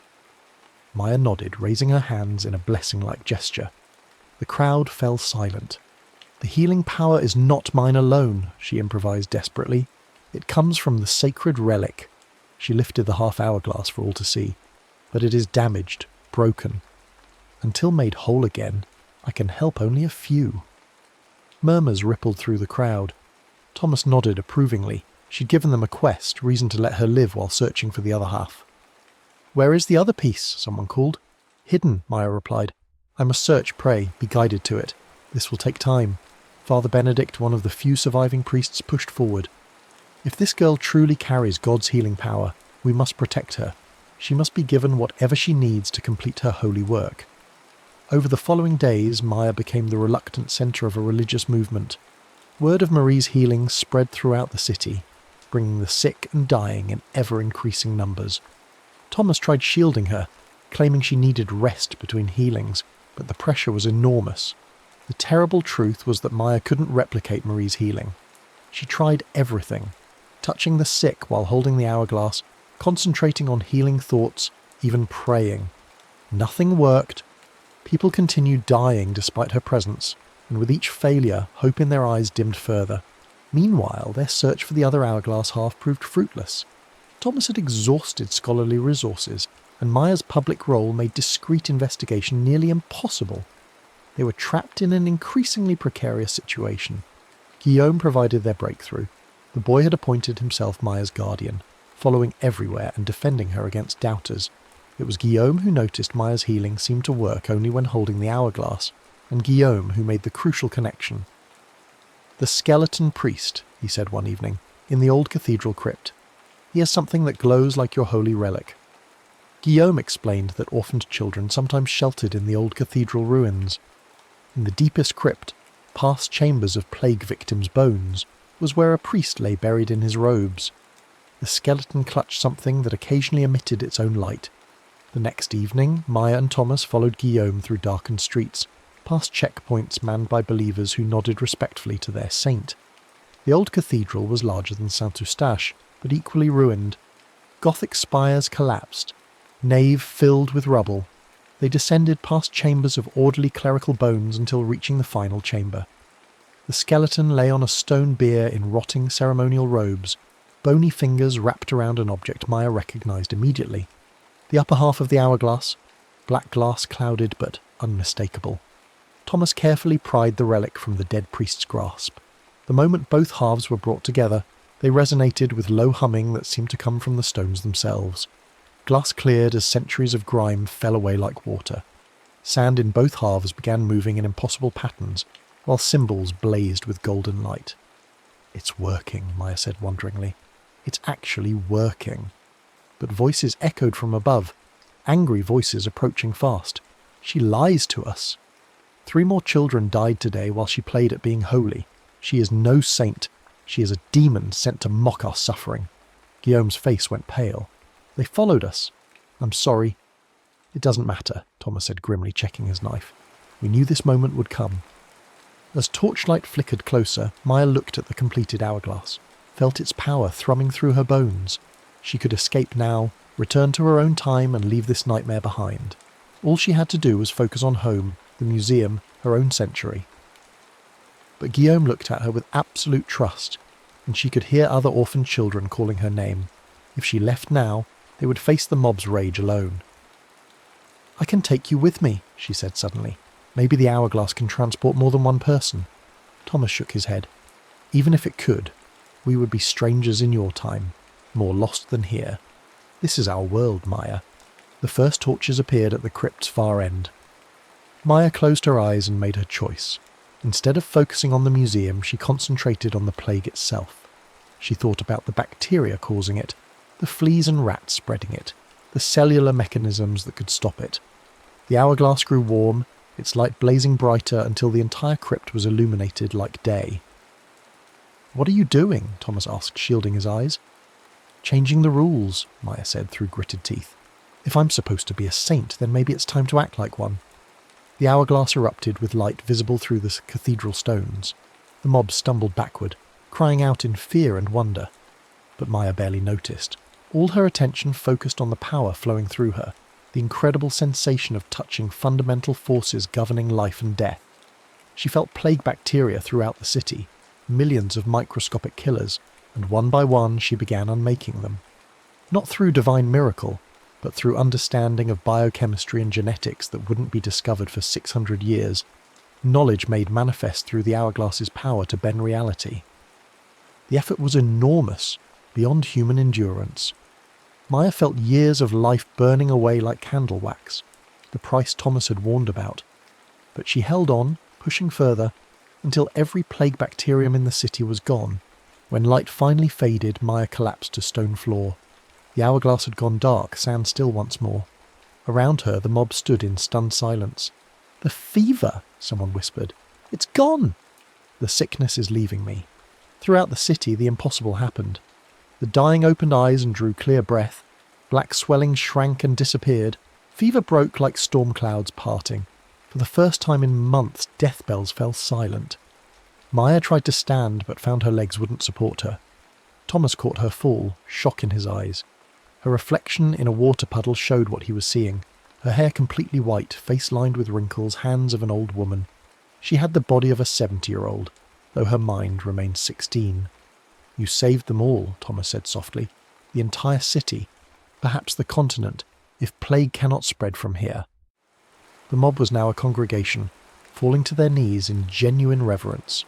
She had given them exactly what they begged for, an end to dying, but she'd paid with most of her natural lifespan. Maya looked at the completed hourglass, still warm in aged hands. It held power still, she could feel it waiting. She could return to her own time, escape this nightmare and find modern medical treatment for her artificially aged body. But if she left, what would happen to these people? The plague was gone from this city, but still raged across Europe. Without someone who understood disease, who could teach hygiene and sanitation, how long before other pestilence took hold? And Guillaume? What would happen to Guillaume and the orphaned children? They had no one except her. The choice felt inevitable. "No," she said, looking at Guillaume's hopeful face, Thomas's weary kindness, the crowd of survivors given impossible second chances. "My place is here now. These are my people." She raised the hourglass above her head and brought it down against stone floor with all her strength. The ancient artifact shattered into 1,000 pieces, black glass scattering like dark stars. Symbols flared once with golden light, then faded forever. The sand dissipated like smoke, leaving no trace of the power that had once bent time itself. "It is finished," Maya said, voice carrying the authority of someone who had looked into fundamental forces and emerged changed. "I am no longer your saint or angel. I am simply Maya, and I will help you rebuild what the plague has taken." Over the following months, Maya became a teacher, healer, and leader. Her knowledge of medicine and sanitation, revolutionary for the 14th century, established the first true hospitals. Her understanding of nutrition and hygiene dramatically reduced mortality and improved health. She never married, dedicating her shortened life to others' welfare. Guillaume grew up to become a doctor trained in techniques, centuries ahead of their time. Marie became a nurse specialising in children's care. Thomas became her advisor, his scholarly mind invaluable in translating modern medical concepts into medieval understanding. Together they created a small miracle, not of divine intervention, but of human knowledge applied with compassion. The city became a beacon of health and learning, drawing scholars from across Europe who wanted to understand how this community had not only survived the plague but thrived. Maya lived to 43, though her body aged as if over 90. She died peacefully, surrounded by dozens of young people she'd trained to carry on her work. Her last words were reportedly, "Time is not what matters. It's what you do with the time you have." In centuries that followed, her story became legend, then myth, then nearly forgotten. Church records mention only a learned woman who established medical practices. Most historians dismissed even sparse references as medieval superstition. But in a small modern European museum, in a display case that had once held a mysterious black hourglass, a new placard appeared one day.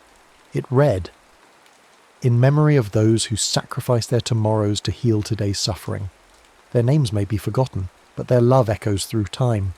The display case remained empty but was never removed. Museum curators couldn't explain their reluctance to change it.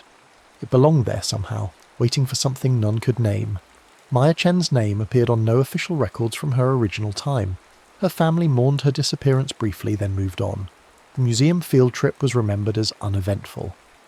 Her classroom seat remained empty briefly, then filled by a transfer student. But in quiet moments between sleep and waking, some people remember fragments of dreams about a girl who travelled through time, who gave up everything to heal a world not even her own. They remember impossible choices and bells marking not endings but new beginnings. The plague streets are long gone, paved over with progress, but somewhere, in the space between heartbeats, a 16-year-old girl still reaches toward a mysterious hourglass, while infinite futures spread before her like scattered sand. And in every timeline she makes the same choice, to step forward into darkness, carrying nothing but compassion and the human refusal to let suffering have the final word. The hourglass is broken, its sand scattered, but the choice it offered between self and service, comfort and compassion, remains, offered fresh to every generation when one human being decides what matters most in our brief time to make a difference. The next story is about to begin. Please relax and enjoy. Ethan had always been drawn to the spaces between things, the quiet moments just before dawn, the pause between thunder and lightning, the silence that stretched between stars. At 16, he found himself caught in one of those spaces now, standing before the rusted gate of Blackwood Observatory, its iron bars twisted like arthritic fingers against the October sky. The place had been abandoned for 30 years, ever since Doctor. Marcus Blackwood disappeared during what the newspapers called astronomical irregularities. Local kids whispered stories about ghostly lights moving through the dome, about telescopes that turned on their own to track stars that weren't there. Ethan had heard them all, but what drew him wasn't the ghost stories, it was the silence. In a world of constant noise, the observatory promised something rare, true quiet, the kind that existed between celestial bodies. The lock on the gate had long since rusted away. Ethan slipped through and made his way up the overgrown path, dead leaves crunching beneath his feet like broken promises. The observatory dome loomed above him, its copper surface green with age, a wound against the star-pricked sky. He'd brought his father's old flashlight and a thermos of coffee, planning to spend the night watching meteors from the roof. What he hadn't planned for was the door standing ajar. Inside, dust motes danced in the beam of his flashlight like tiny galaxies. The main telescope stood silent in the centre of the dome, its brass fittings tarnished but intact. Charts and star maps covered the walls, their edges curled and yellowed, depicting constellations that seemed to shift when he wasn't looking directly at them. But it was the smaller room, the one Doctor Blackwood had used as his study, that held what would change everything. On a desk beneath a shuttered window sat a device unlike anything Ethan had ever seen. It was roughly the size of a shoebox, constructed from what appeared to be brass and copper, its surface covered in intricate clockwork mechanisms. Dials and gauges adorned its face, each marked not with numbers but with constellation patterns. Orion here, Cassiopeia there, and others he didn't recognise, their star patterns strange and asymmetrical. At its centre was a crystal sphere, dark and cold, surrounded by rings that moved with the faintest tick-tick-tick, like a cosmic heartbeat, Dust covered everything, but the device seemed somehow immune to it, as if time itself had forgotten to touch it. Ethan reached out, his fingers trembling not with fear, but with a strange recognition, as though he'd been searching for this thing his entire life without knowing it. The moment his skin made contact with the metal, the world exploded into light and sound. The crystal sphere blazed with inner fire, the constellation dials began spinning wildly, and outside, through the dome's opening, the stars themselves began to move. Not the gentle rotation of the Earth, but violent, impossible trajectories, as though someone had reached into the sky and stirred the cosmos like soup.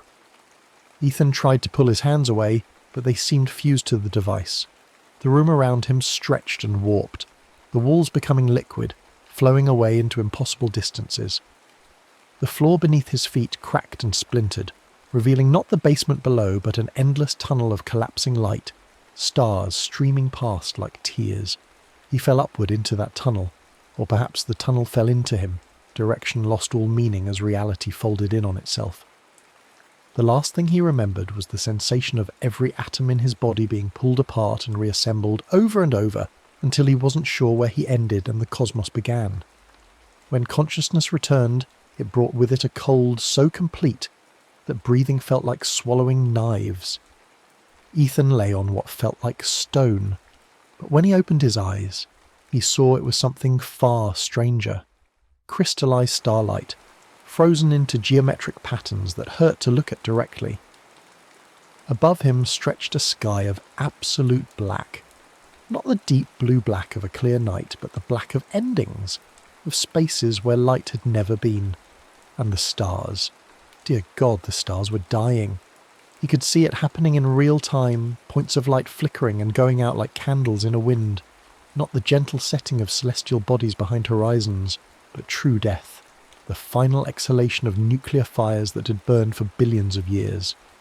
Each extinction sent ripples through the darkness, waves of cold that he could feel in his bones. Ethan struggled to his feet, his breath forming ice crystals that fell like snow. The landscape around him was a wasteland of impossible geometry. Crystalline formations jutting from frozen earth, their faceted surfaces reflecting the death of stars. In the distance, mountain ranges of what might once have been planets rose like broken teeth against the dying sky. This wasn't the past or future he'd somehow stumbled into. This was something far worse and far more final. This was the end of time itself, the moment when the universe's last breath would leave its lungs and never return. The device was still in his hands, its crystal heart now pulsing with a faint warm light that seemed impossibly precious in this place of endings. But even as he watched, that light grew dimmer, as though whatever power had brought him here was being consumed by the effort of keeping him alive in a cosmos that no longer supported life. He had no idea how long he wandered through that crystalline wasteland. Time seemed to have no meaning here, where the only clock was the slow extinction of stars. His feet left no prints in the crystallized ground, and his voice, when he tried to call out, made no echo.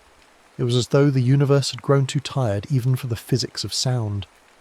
But then, impossibly, he saw light. Not the cold, dying light of the failing stars, but something warm and golden, emanating from what looked like a city built from captured sunlight. As he drew closer, the structures resolved into impossible beauty. Spires and domes constructed from what appeared to be crystallized starfire, their surfaces alive with patterns of light that moved like living things. The city stretched for miles, its outermost buildings carved from meteors, and its central towers reaching toward the black sky like prayers made solid. This was Eclipsera, though he wouldn't learn its name until later. For now it was simply hope made manifest in a place where hope should not have been able to exist. The beings that emerged from the city to greet him were neither fully human nor fully alien, but something caught between, as though they had been people once, but had been transformed by centuries of absorbing dying starlight into their flesh. Their skin had a translucent quality, veins of gold and silver running beneath the surface like captured aurora. Their eyes held depths that spoke of eons, and when they moved, motes of light fell from them like dandruff. The first to approach him was tall and lean, his face etched with lines that spoke of countless difficult decisions.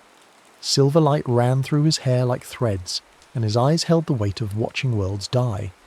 This was Kale, the Guardian, though his expression as he looked at Ethan held more suspicion than welcome. "Another dreamer," Kale said, his voice carrying harmonics that seemed to resonate in Ethan's chest. "Another who thinks he can escape what cannot be escaped." But before Ethan could respond, another figure stepped forward, a girl who appeared roughly his own age, though the light that moved beneath her skin suggested she was far older. This was Lyra, and she was beautiful in the way that stars are beautiful, distant and bright and somehow tragic. Fragments of constellations moved across her skin like living tattoos, and when she smiled, it was with the warmth of a sun that refused to die. "Don't listen to him," she said, her voice like wind chimes in a gentle breeze. "He's forgotten what it's like to hope. I'm Lyra, and you're the one the device brought, aren't you? The one the archivist said would come.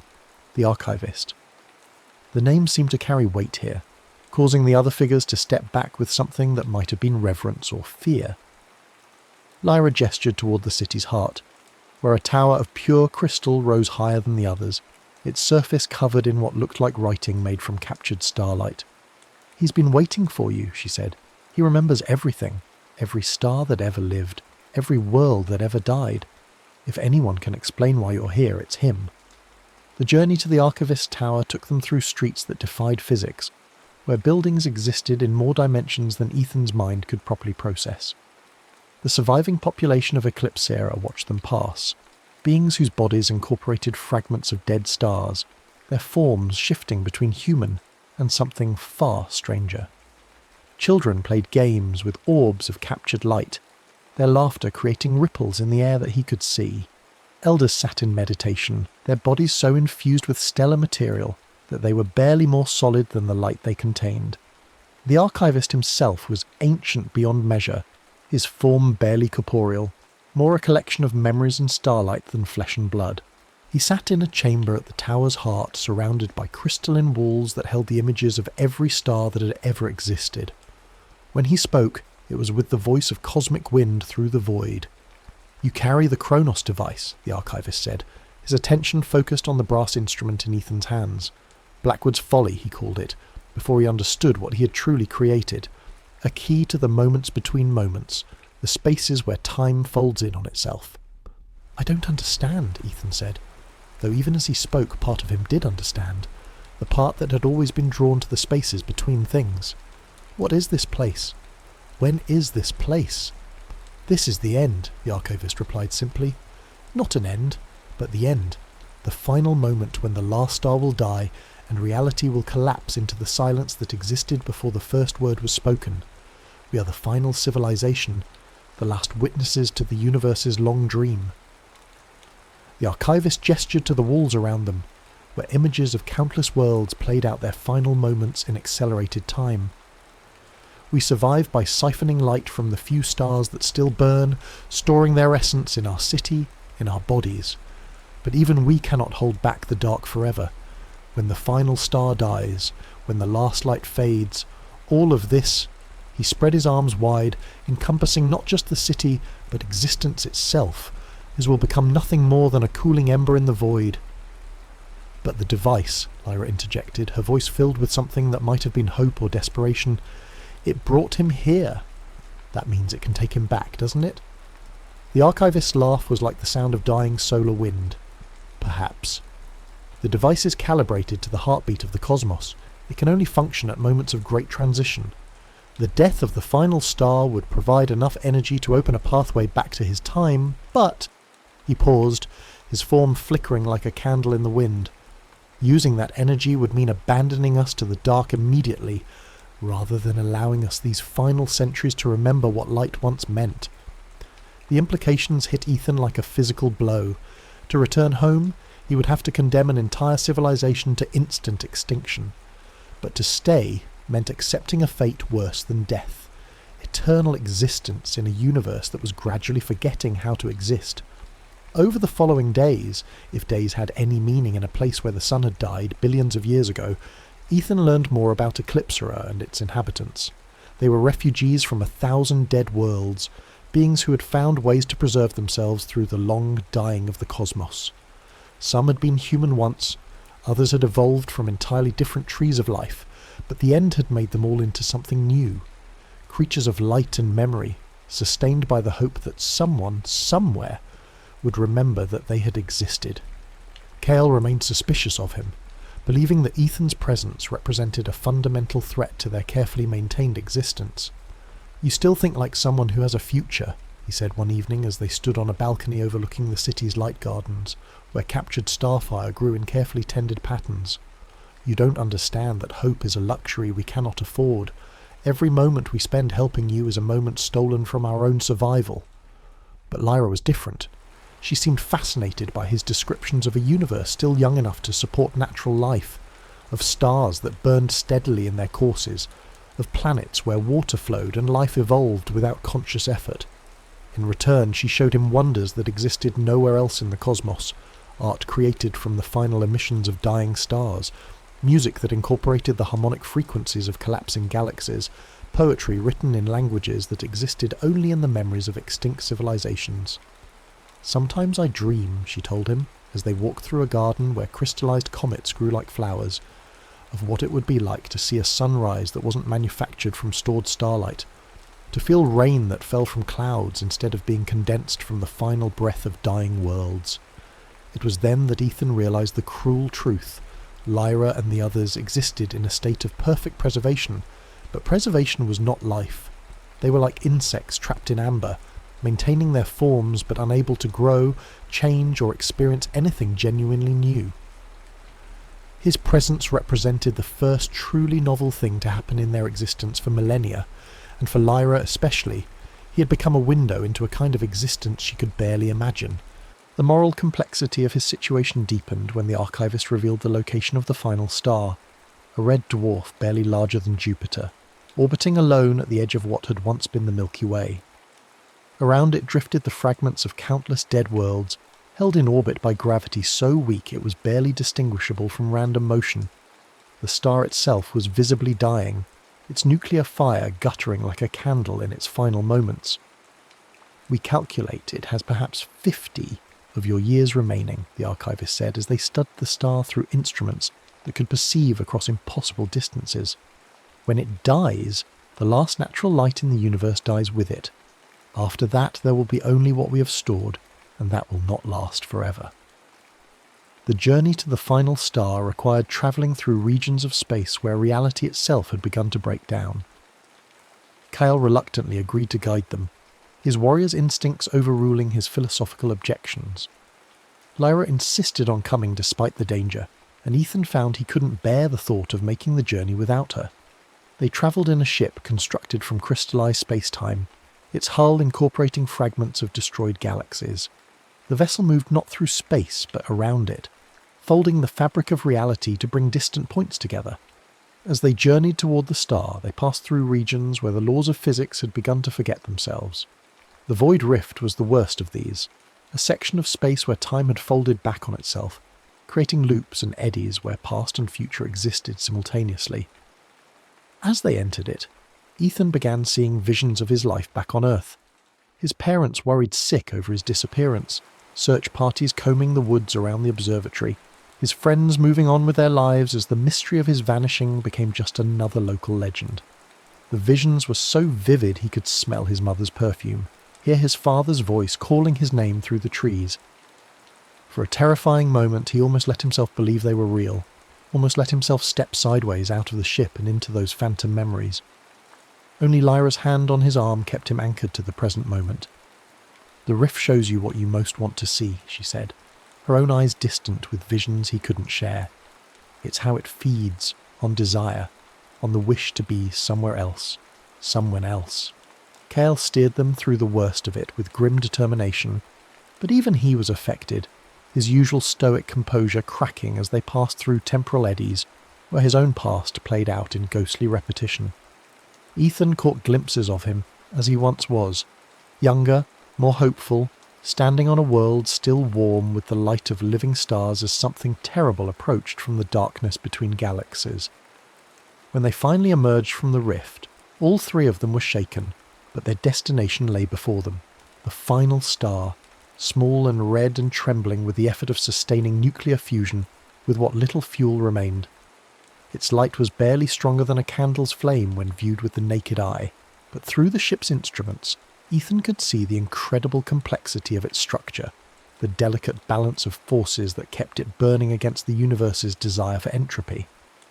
Fragments of dead worlds orbited the star like a memorial, chunks of ice that had once been oceans, metallic cores that had once supported continents, crystallized atmospheres that had once carried the sounds of living voices.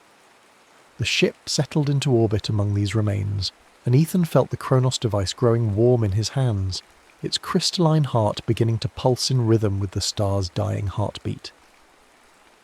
"The resonance is building," the archivist's voice came through their communication system, transmitted across impossible distances. "When the star dies, the device will be able to channel that final burst of energy into opening a pathway back to your time. But remember, that energy is what we'd planned to harvest for our own survival. Using it for your escape will leave us with nothing." The moral weight of the choice pressed down on Ethan like the gravity of a collapsing star. Around him, through the ship's viewing ports, he could see Eclipsera in the distance, its light somehow visible across the vast emptiness. A beacon of consciousness and memory in a universe that had forgotten both. Millions of beings lived there, beings who had survived the end of everything through sheer determination and careful resource management. His escape would condemn them to immediate extinction, rather than allowing them these final centuries of existence. But staying meant accepting a fate that his human mind could barely comprehend.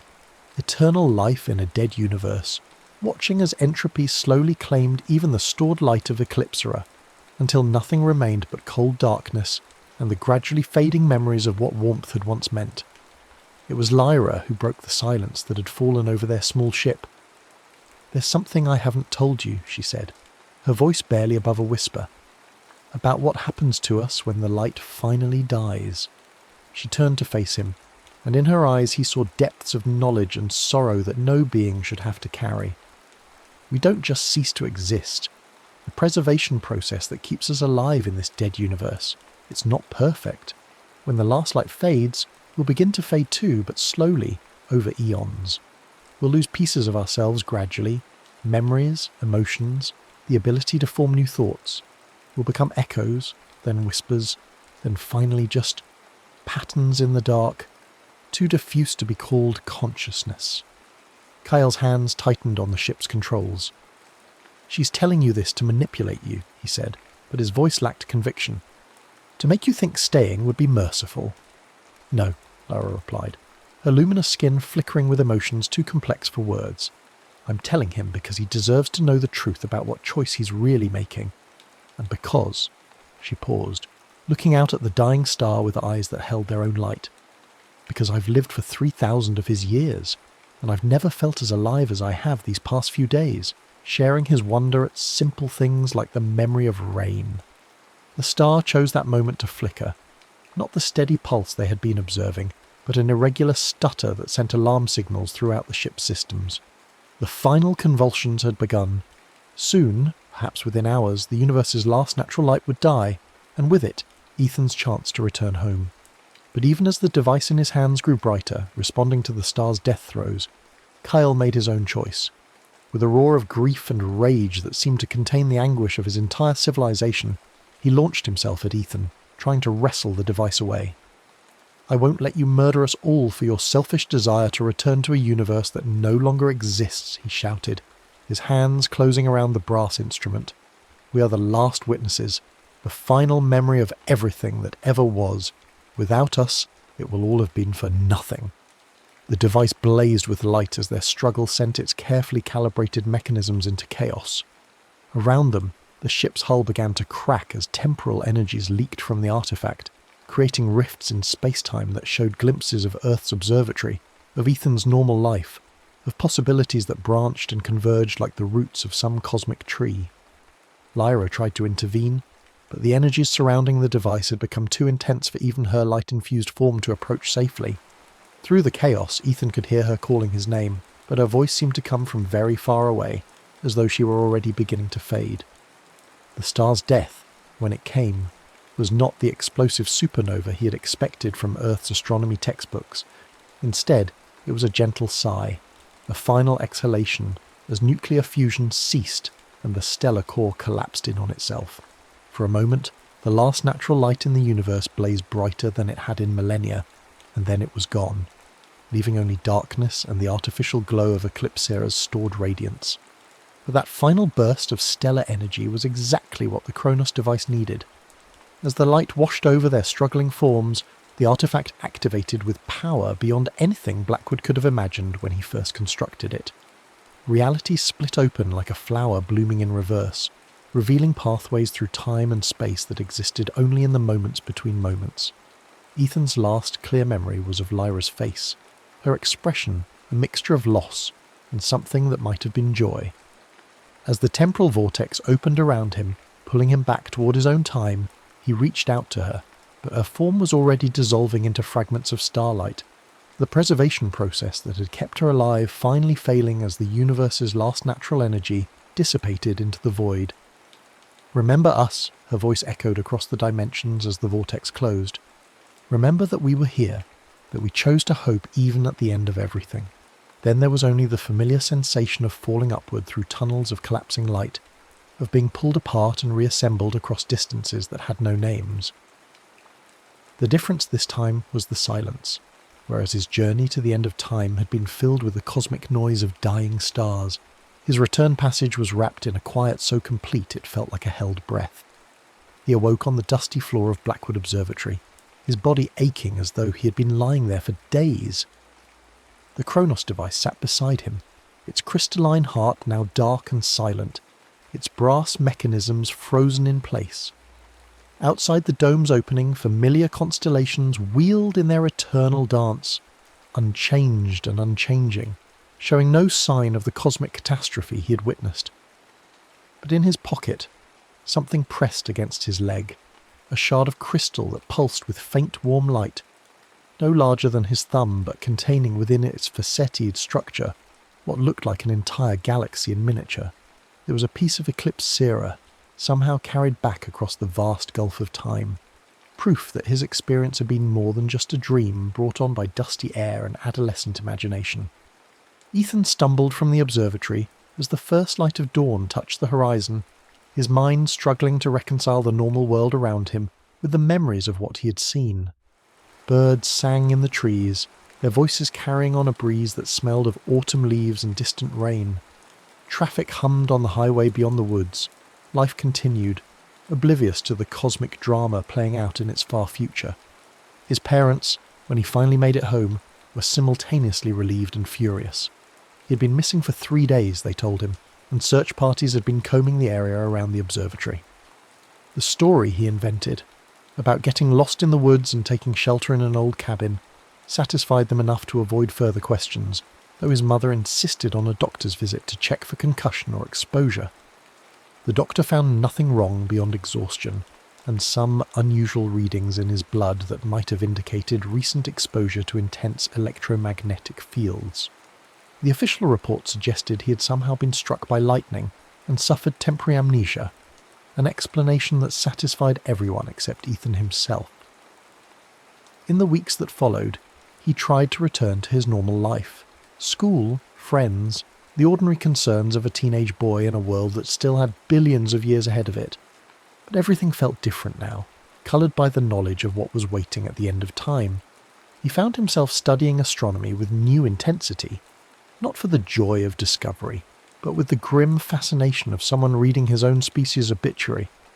The crystal shard remained in his possession, hidden in a box beneath his bed, where it pulsed with faint light during the darkest hours of the night. Sometimes, when sleep eluded him, he would take it out and hold it up to the window, watching as the light within it swirled in patterns that reminded him of Lyra's luminous skin, of the gardens of Eclipsera where starlight grew like flowers, and sometimes, on nights when the sky was particularly clear, he thought he could see wrongness among the stars, a flicker in Polaris's light, an irregularity in Sirius's spectrum that suggested time was not quite as stable as his physics textbooks claimed. He began to wonder if his journey to the end of time had somehow created ripples in the cosmic order, cracks in reality through which the future's darkness might eventually seep. The worst nights were when he dreamed of Lyra, her voice calling his name across the void as she dissolved into fragments of dying light. In those dreams, he was always reaching for her, always failing to save her from a fate that had been sealed the moment he chose to activate the device and return to his own time. He would wake with tears on his cheeks and the taste of cosmic wind in his mouth, the crystal shard warm against his palm as though responding to his grief. Years passed. Ethan graduated high school, went to college, studied astrophysics with the intensity of someone trying to solve a puzzle whose solution might save the universe. His professors were impressed by his intuitive understanding of cosmic phenomena, his ability to predict stellar behavior with uncanny accuracy. What they didn't know was that he had seen the end result of every star they studied, had watched them die in the far future with eyes that held the light of vanished galaxies. He published papers on the heat death of the universe, on the final fate of stellar evolution, on the theoretical possibilities of energy storage on cosmic scales. His work was groundbreaking, but it carried an undertone of melancholy that his colleagues found puzzling. How could someone so young write about cosmic endings with such authority, such deep sadness? The answer lay in the crystal shard he still carried, now mounted in a pendant he wore beneath his shirts, where no one else could see it.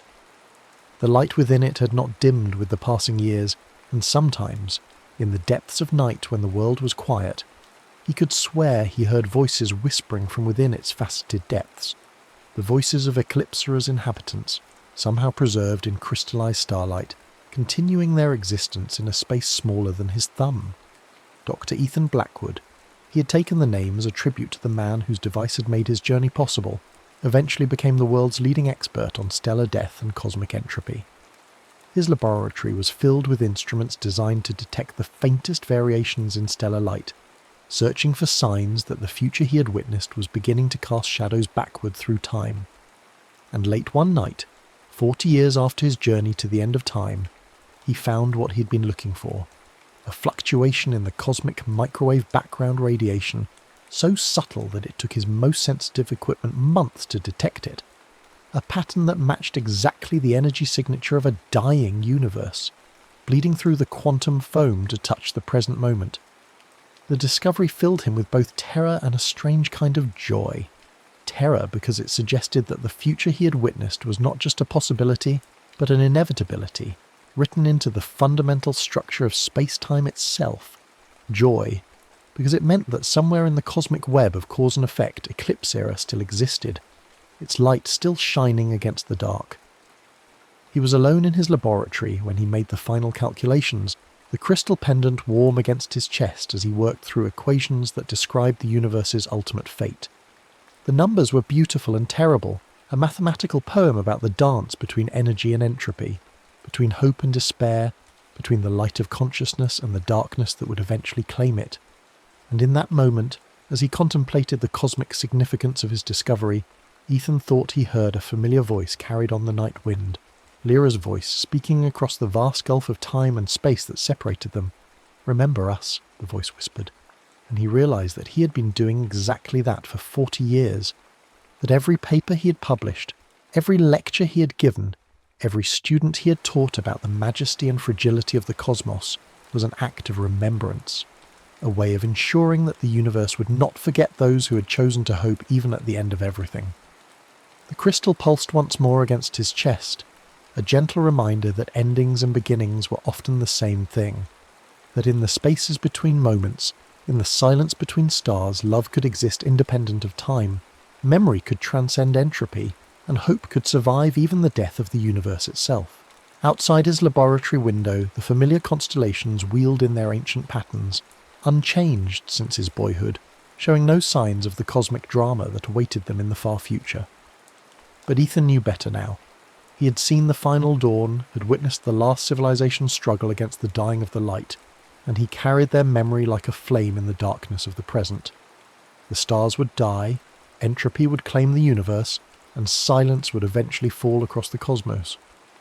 But for now, in this moment suspended between beginning and ending, consciousness continued its defiant dance against the dark, and somewhere in the quantum uncertainty that underlies all existence, the light of Eclipsera continued to shine, proof that even at the end of time someone had chosen to remember what love meant in a universe that was learning how to forget.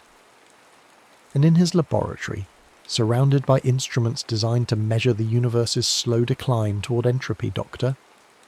Ethan Blackwood continued his vigil, watching for signs from the far future, listening for voices that called across impossible distances, holding in his memory the face of a girl made of starlight who had taught him that hope was not about believing in happy endings, but about choosing to care what happened next, even when next extended all the way to the end of time itself.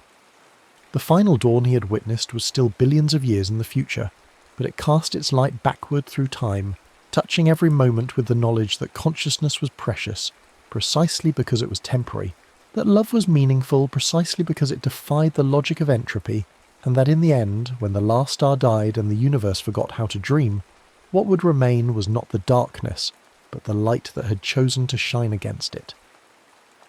In his pocket, the crystal pulsed with the heartbeat of a civilization that had refused to surrender to the inevitable, and in his memory, Lyra's voice continued to whisper across the void, reminding him that every moment of warmth in a cold universe was a victory. Every act of creation in the face of entropy was a rebellion, and every choice to remember rather than forget was a flame that could illuminate the darkness between stars. The final dawn was coming, but it had not arrived yet, and in the space between now and then, there was still time to love, to hope, to remember, and to ensure that when the universe's last light finally faded, it would not go gentle into that good night, but would burn bright with the accumulated memories of everyone who had ever looked up at the stars and chosen to believe that consciousness was worth the pain of knowing that it could not last forever. The next story is about to begin. Please relax and enjoy.